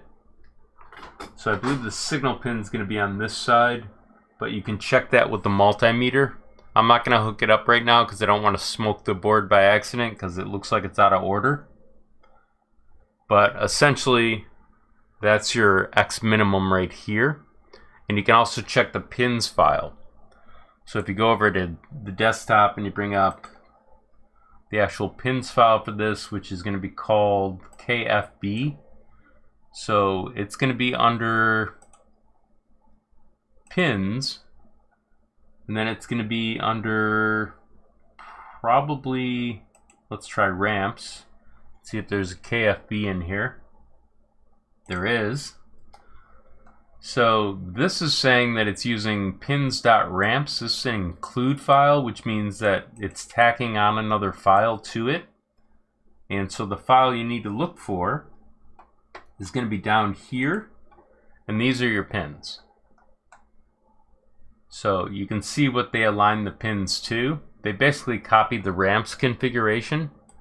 So your X minimum's probably going to be that, which is your pin 3. So that's that board and how it's set up. So let me go back over to the workbench and try a different board that's going to be confusing.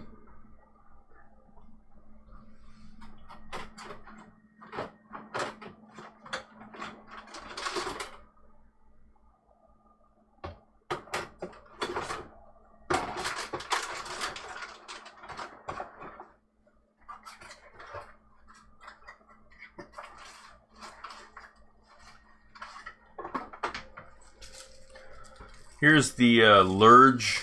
I think this one was very confusing for the end user. I believe it's also a 8-bit board, but it says ARM on it, so I'm guessing 32-bit. So as you can see, it says STM32F407. So it's 32-bit. It's got jumpers on the board, obviously, so let me zoom out. So on this board, we've got a little connector here. I don't see where the USB connects. So this board might be slightly confusing because it needs a display. So let me peek around the board because I don't think it's got Wi-Fi. It's got a strange power connector, which is probably another reason I didn't make a tutorial out of it.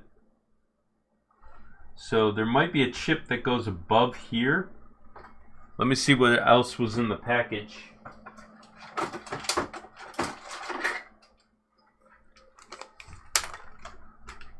Okay, this had a display with it. So the display looked incomplete. I think it's a standalone system that you have to load via the SD card. And it comes with a ribbon cable to connect these two. So the way to load this would be to power it like normal.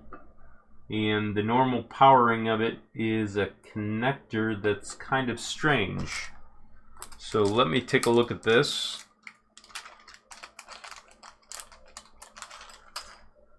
So there was a jack that connects to this. Unfortunately, I'm not going to set this one up because it's going to be kind of difficult to do right now without rewiring a power supply. But it connects through here, and then this is run to your power supply. So you're going to load a firmware.bin on this one, and I'll show you how to build it actually real quick. But the actual hookup involves me doing some stuff I don't want to do during a stream because I might make a mistake. So let's go over here and I'll show you how to do this real quick. So I'm going to hit Control-Z to remove all my changes. Over here we don't need this for the moment. This is probably going to change. So let's go back and set this up. So if I minimize pins and then I go to configuration for core under source boards.h. Search on Lurge. I might be spelling it completely wrong. I've got to look at the board. It's L-E-R-D-G-E.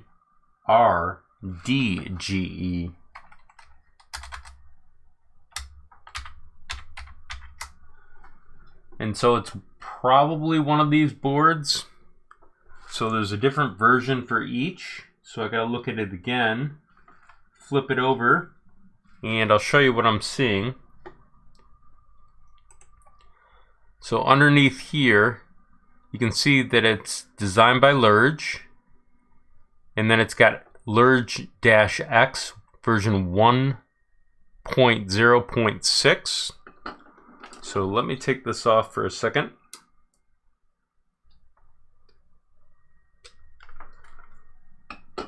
So what we're going to do is we're going to do that in here. So it's probably this. We can double check the chip because it says STM32F407. So we just checked that a second ago. And it does say 407, so we're good there. So we're going to copy this one. You're going to minimize core source, go to configuration.h, find your board, paste it here. We're going to copy Lurge, and I'll show you why in a second. Go to the INI for platform IO. We're going to find the STM32, and you're not seeing what I'm doing, so give me a second to bring it back. So essentially what I just did was I went to source, core, boards.h, searched on Lurge, found it right here, copied it, then I went to configuration.h, pasted it over the ramps. We're going to have to change this to -1 because hopefully we have a USB to communicate with, which we don't, but it's just good habit. Then we're going to go over to here and fix this. So I have to minimize the core and source. Find it here, search on Lurge.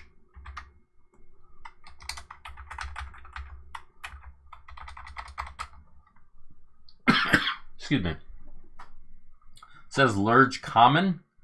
It's got the right chipset.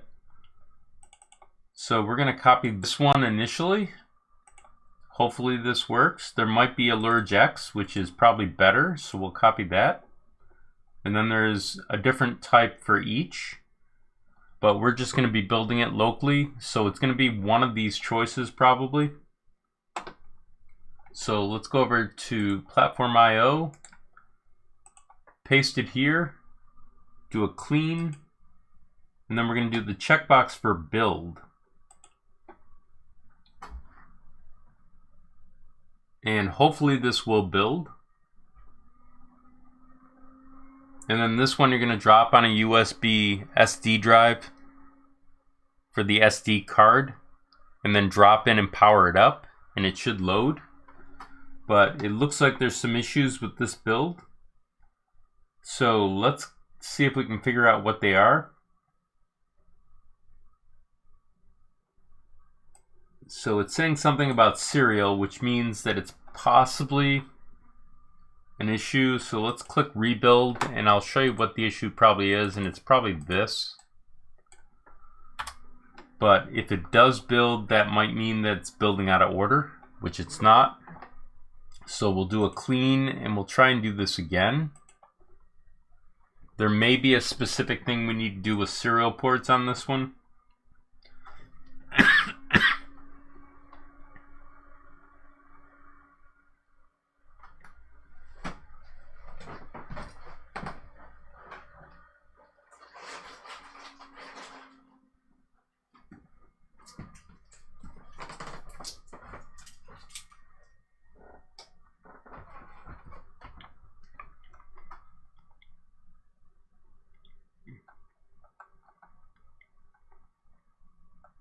So this might be an error in the actual way to do this. So let's go back and check here. Let's try Lurge Common.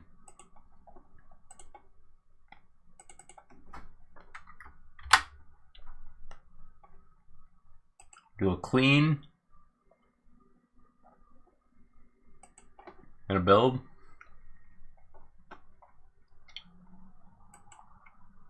And that's worse. So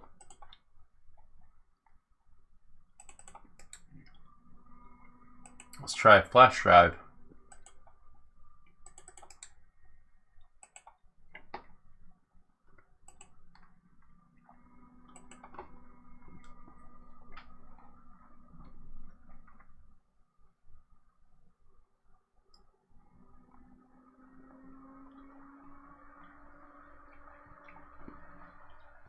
So that looks like it's working. Let me check on the chat in a second. Now it's not working. So this one's going to involve a lot of troubleshooting. So I'll show you how it initially goes. find the very first error that's in red.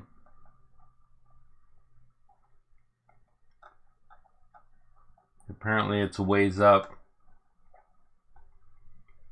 Then you're going to hit Control and click on it.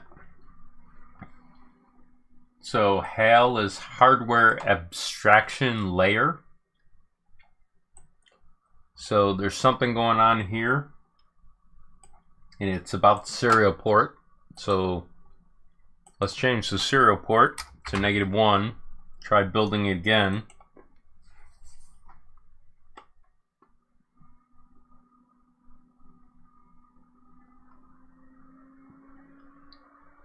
But now you're starting to see the reason why I don't do these certain tutorials. I just leave them out. Obviously I can figure them out eventually, but they're a mess.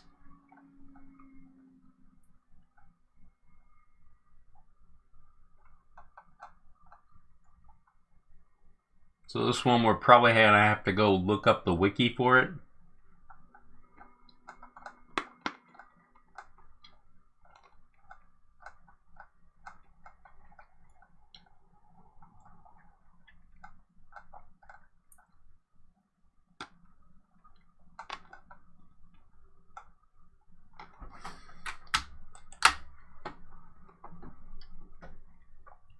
So essentially that's where the error is occurring. It doesn't know something about the platform hardware. And we're starting to get deep into the code on this one, so let me see if there's an easier way to do this.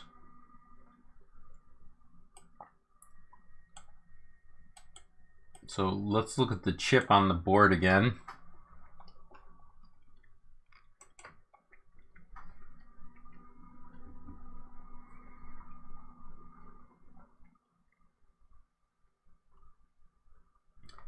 So apparently that's not giving us enough information, but it does say VE. So it's probably that, but they all fall under that category. Lurge S is a different version, I believe. So the only two choices we have, probably Lurge X, and then Lurge X with USB. Now another thing is, there may be an error in this, and the reason that there is an error in this and no one knows about it is because no one uses this board. It comes preloaded. So I'm gonna try Lurge Common again, and if it doesn't work, I'm gonna give up on this for now. Or Lurge S. Let's try that. Or Lurge X.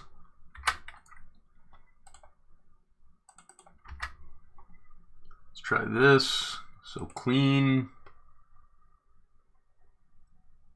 And build.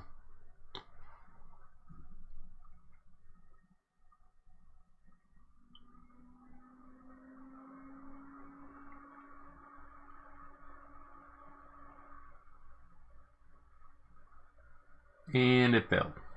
So essentially there's some kind of issue having to do with serial. Obviously to jump into this deeper, it's going to get fun. So it's always the first error, but then if that doesn't tell you anything, go to the second one. But these are all linked together. So if you hold over this and you hit Control and click, it brings you to what a possible setting it might be. But we're getting deep down into the code, and I don't want you guys to be confused or make mistakes, so I'm trying to avoid showing you any of this. But that would be a question that you'd have to ask on Marlin's website. It's probably the best place to get an answer, telling him it doesn't work. But that's probably why I didn't cover this board. It also might need to be powered, and it might need to be connected. I might have a cable for this, but I really don't feel like trying it. So I'm going to put this one back away. I think at one time I was able to do it. It actually comes with a power cord, which is hilarious. Meaning a USB serial cable.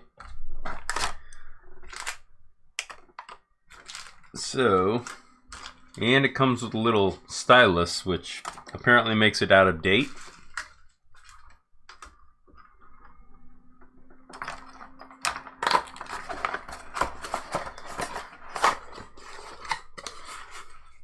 Let's see what else I have for boards here.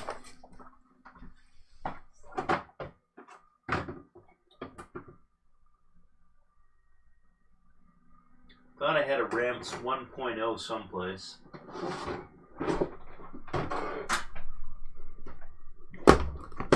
Or not a Ramps 1.0, it's probably in the other room.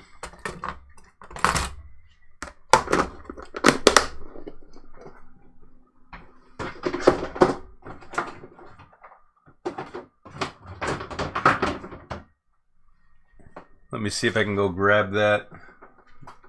There's two different types of ramps that'll be interesting. Let me see how busy we are on the chat. Hey Patrick, how's it going?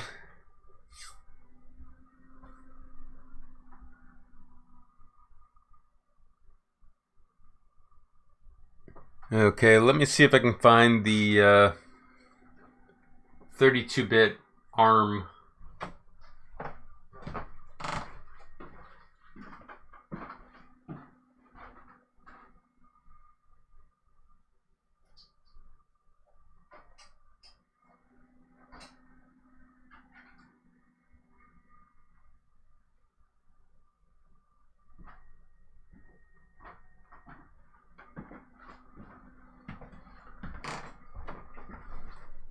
Okay, here's two interesting ones. So this is the Dua, and this is the rearm version. So these are 32-bit boards. Let me show you what they look like. This one might be kind of confusing. Hopefully you can see what I'm talking about. So if I zoom in, this one's got a confusing one saying AT Mega. Well, it's an AT-MEL. And then it's saying that it's a SAM32X 8E. This is a 32-bit chip. So the connector for this one's kind of strange, and I might need to find one for it. Give me a second to see if I have it on hand.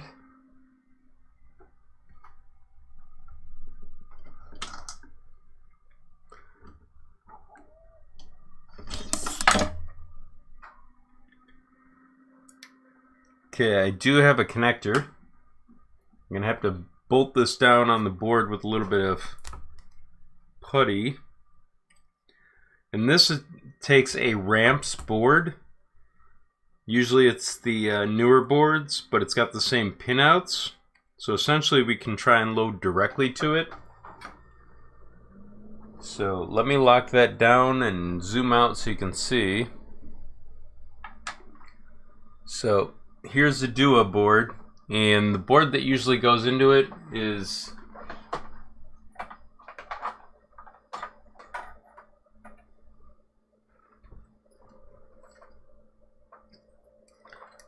going to look similar to this, but not the same. But essentially I'm going to show you how to load it. So let me plug this in and see if it actually works. I don't think I've done this in a long time. So essentially, if we go over to here and I remove all my changes again, remove all my changes here again, close these hardware extraction layer stuff.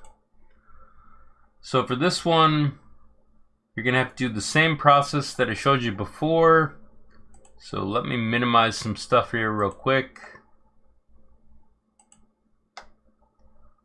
Okay, so source core, boards.h, and then it's going to be Dua, I think. So it's going to be a ramps. So Control F, ramps, Now it gets fun because we got to find it. So I might have to search on Dua.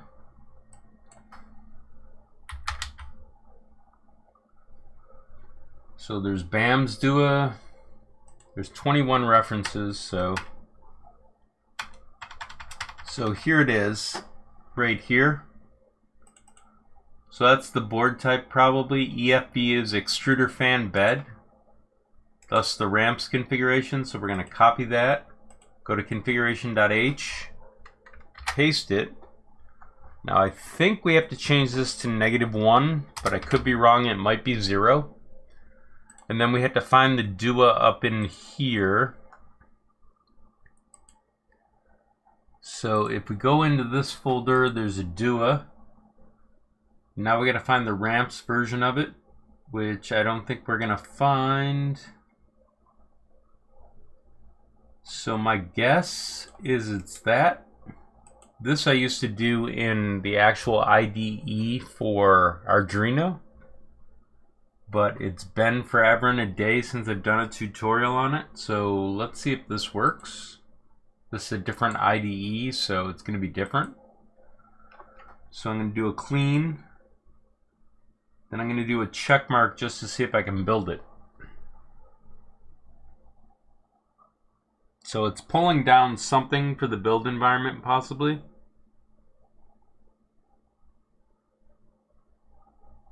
That's what this little thing is right here. And now it's rebuilding, possibly. It might be hung, in which case you can click this again. But it's in the middle of something, so we'll stick with it. This might take a while.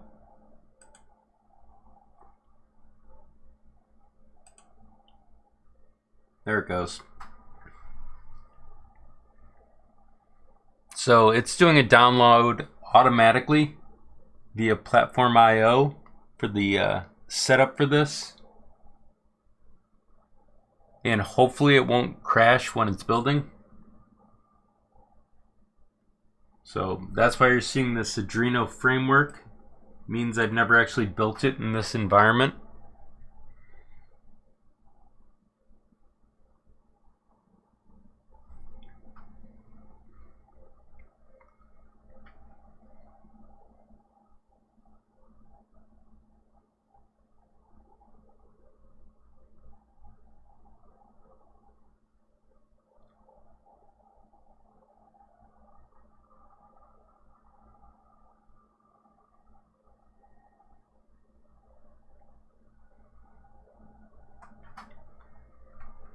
Okay.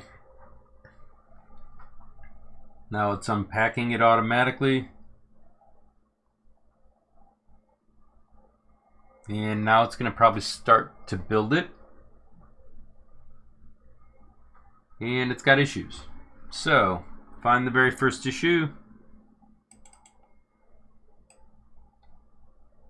Okay, it says something about the .pio folder in Dua USB. So if we go over here, there might be some issues inside this folder. So we'll do a clean, and hopefully it won't take as long. And then we'll try and build it again.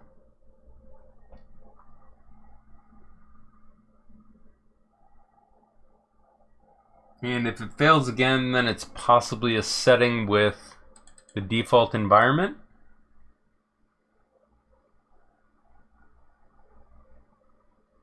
No, it looks like it built. So you had to build a couple times because something's building out of order. But we now have an actual file for this that we can load, which is right here.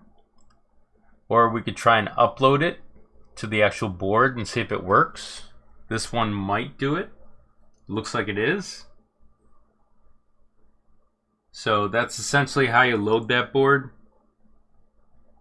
But I might be connected to the wrong port, so let's check that real quick because there's 2 on this. So disconnect this, connected over here. Obviously there's no USB drive on this one. The reason I probably stopped doing tutorials on this one was it just was not stable. So let's try this again.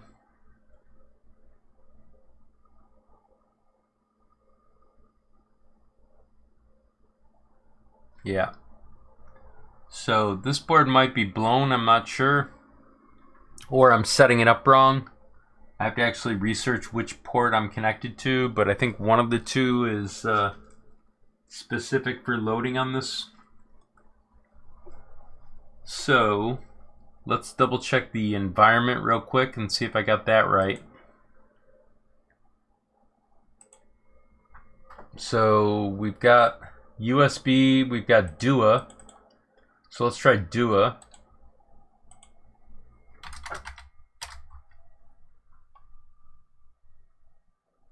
So I'll show you what I just did. I essentially went over to here and I'm scanning through here for, whoop, it's not on the right thing. Give me a second here. So I'm going with DUA and I changed it over here. Let me just make sure I changed it right. Yeah. So let's try cleaning and building again, seeing if it builds.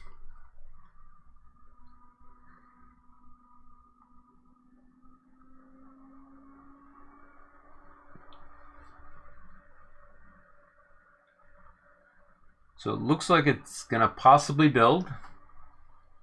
Let's try uploading.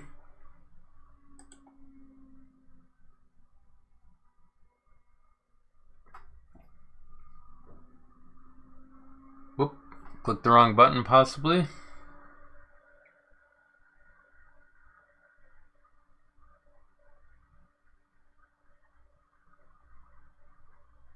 So let's check the port again.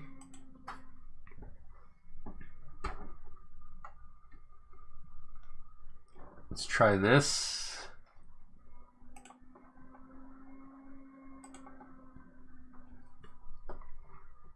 Now, my older tutorials, I think I covered this a little and then stopped. Let's see, upload port option. So let's try changing this.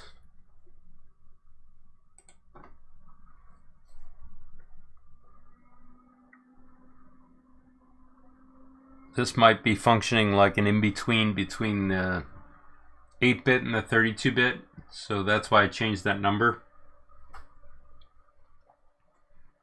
That's not the issue.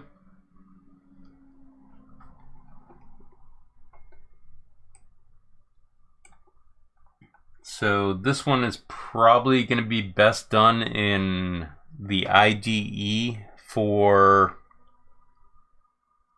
Arduino Studios, but you can see why it's so much trouble to work with, so I stopped covering it. But there's tutorials on it where I actually did it the other way,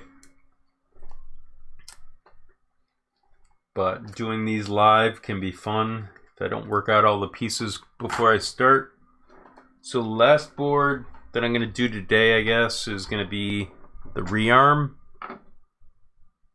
It's a little dusty, so let me see if I can clean it.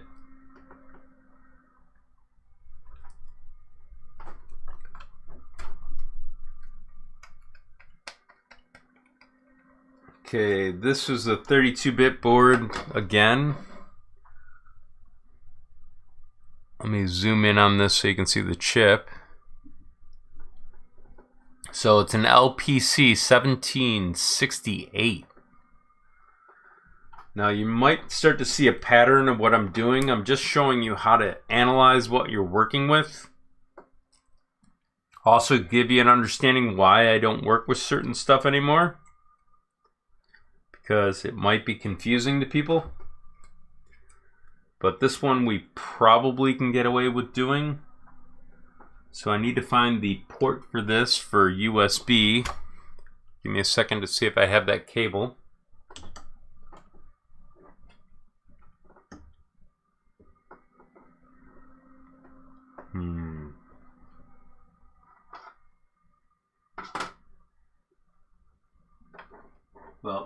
looks like I don't have the cable for it on hand because I put it away, unless it's over here.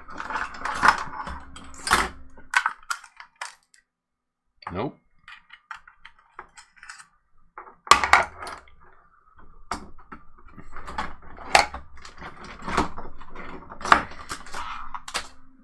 Nope.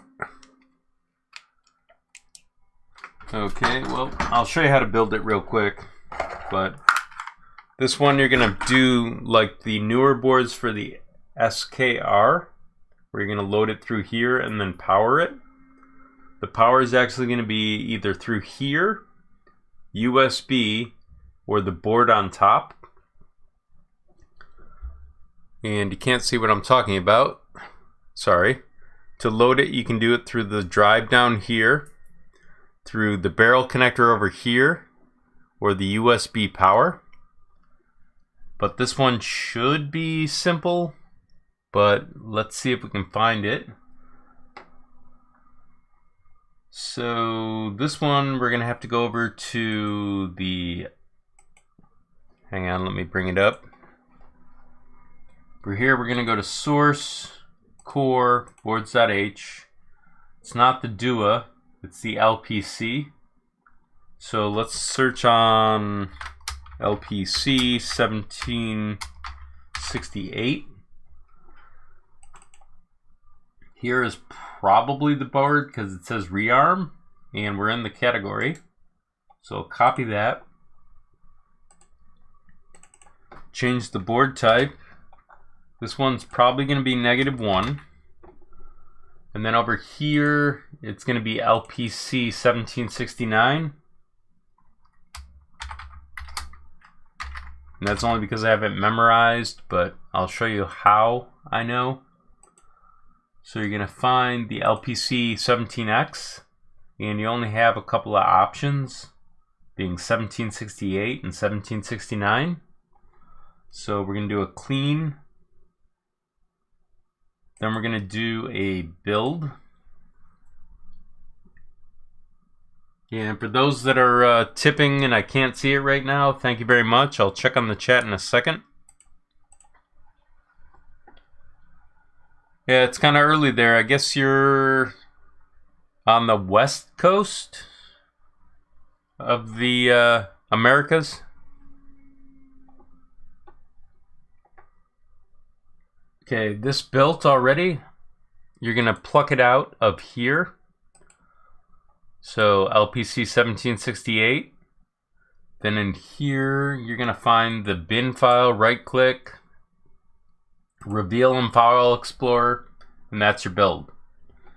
But I'm getting cottonmouth, guys, so I think I've been at this for 2.5 hours.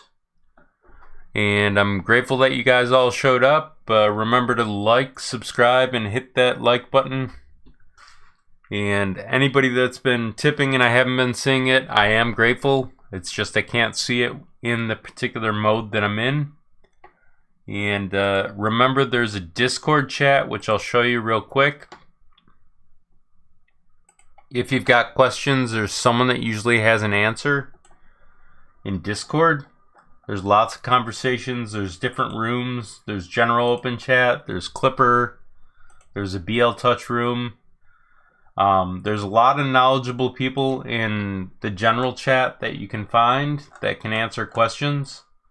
Granted, we've been talking about drones a little bit inside of general chat, but there is answers in here. So everyone take care.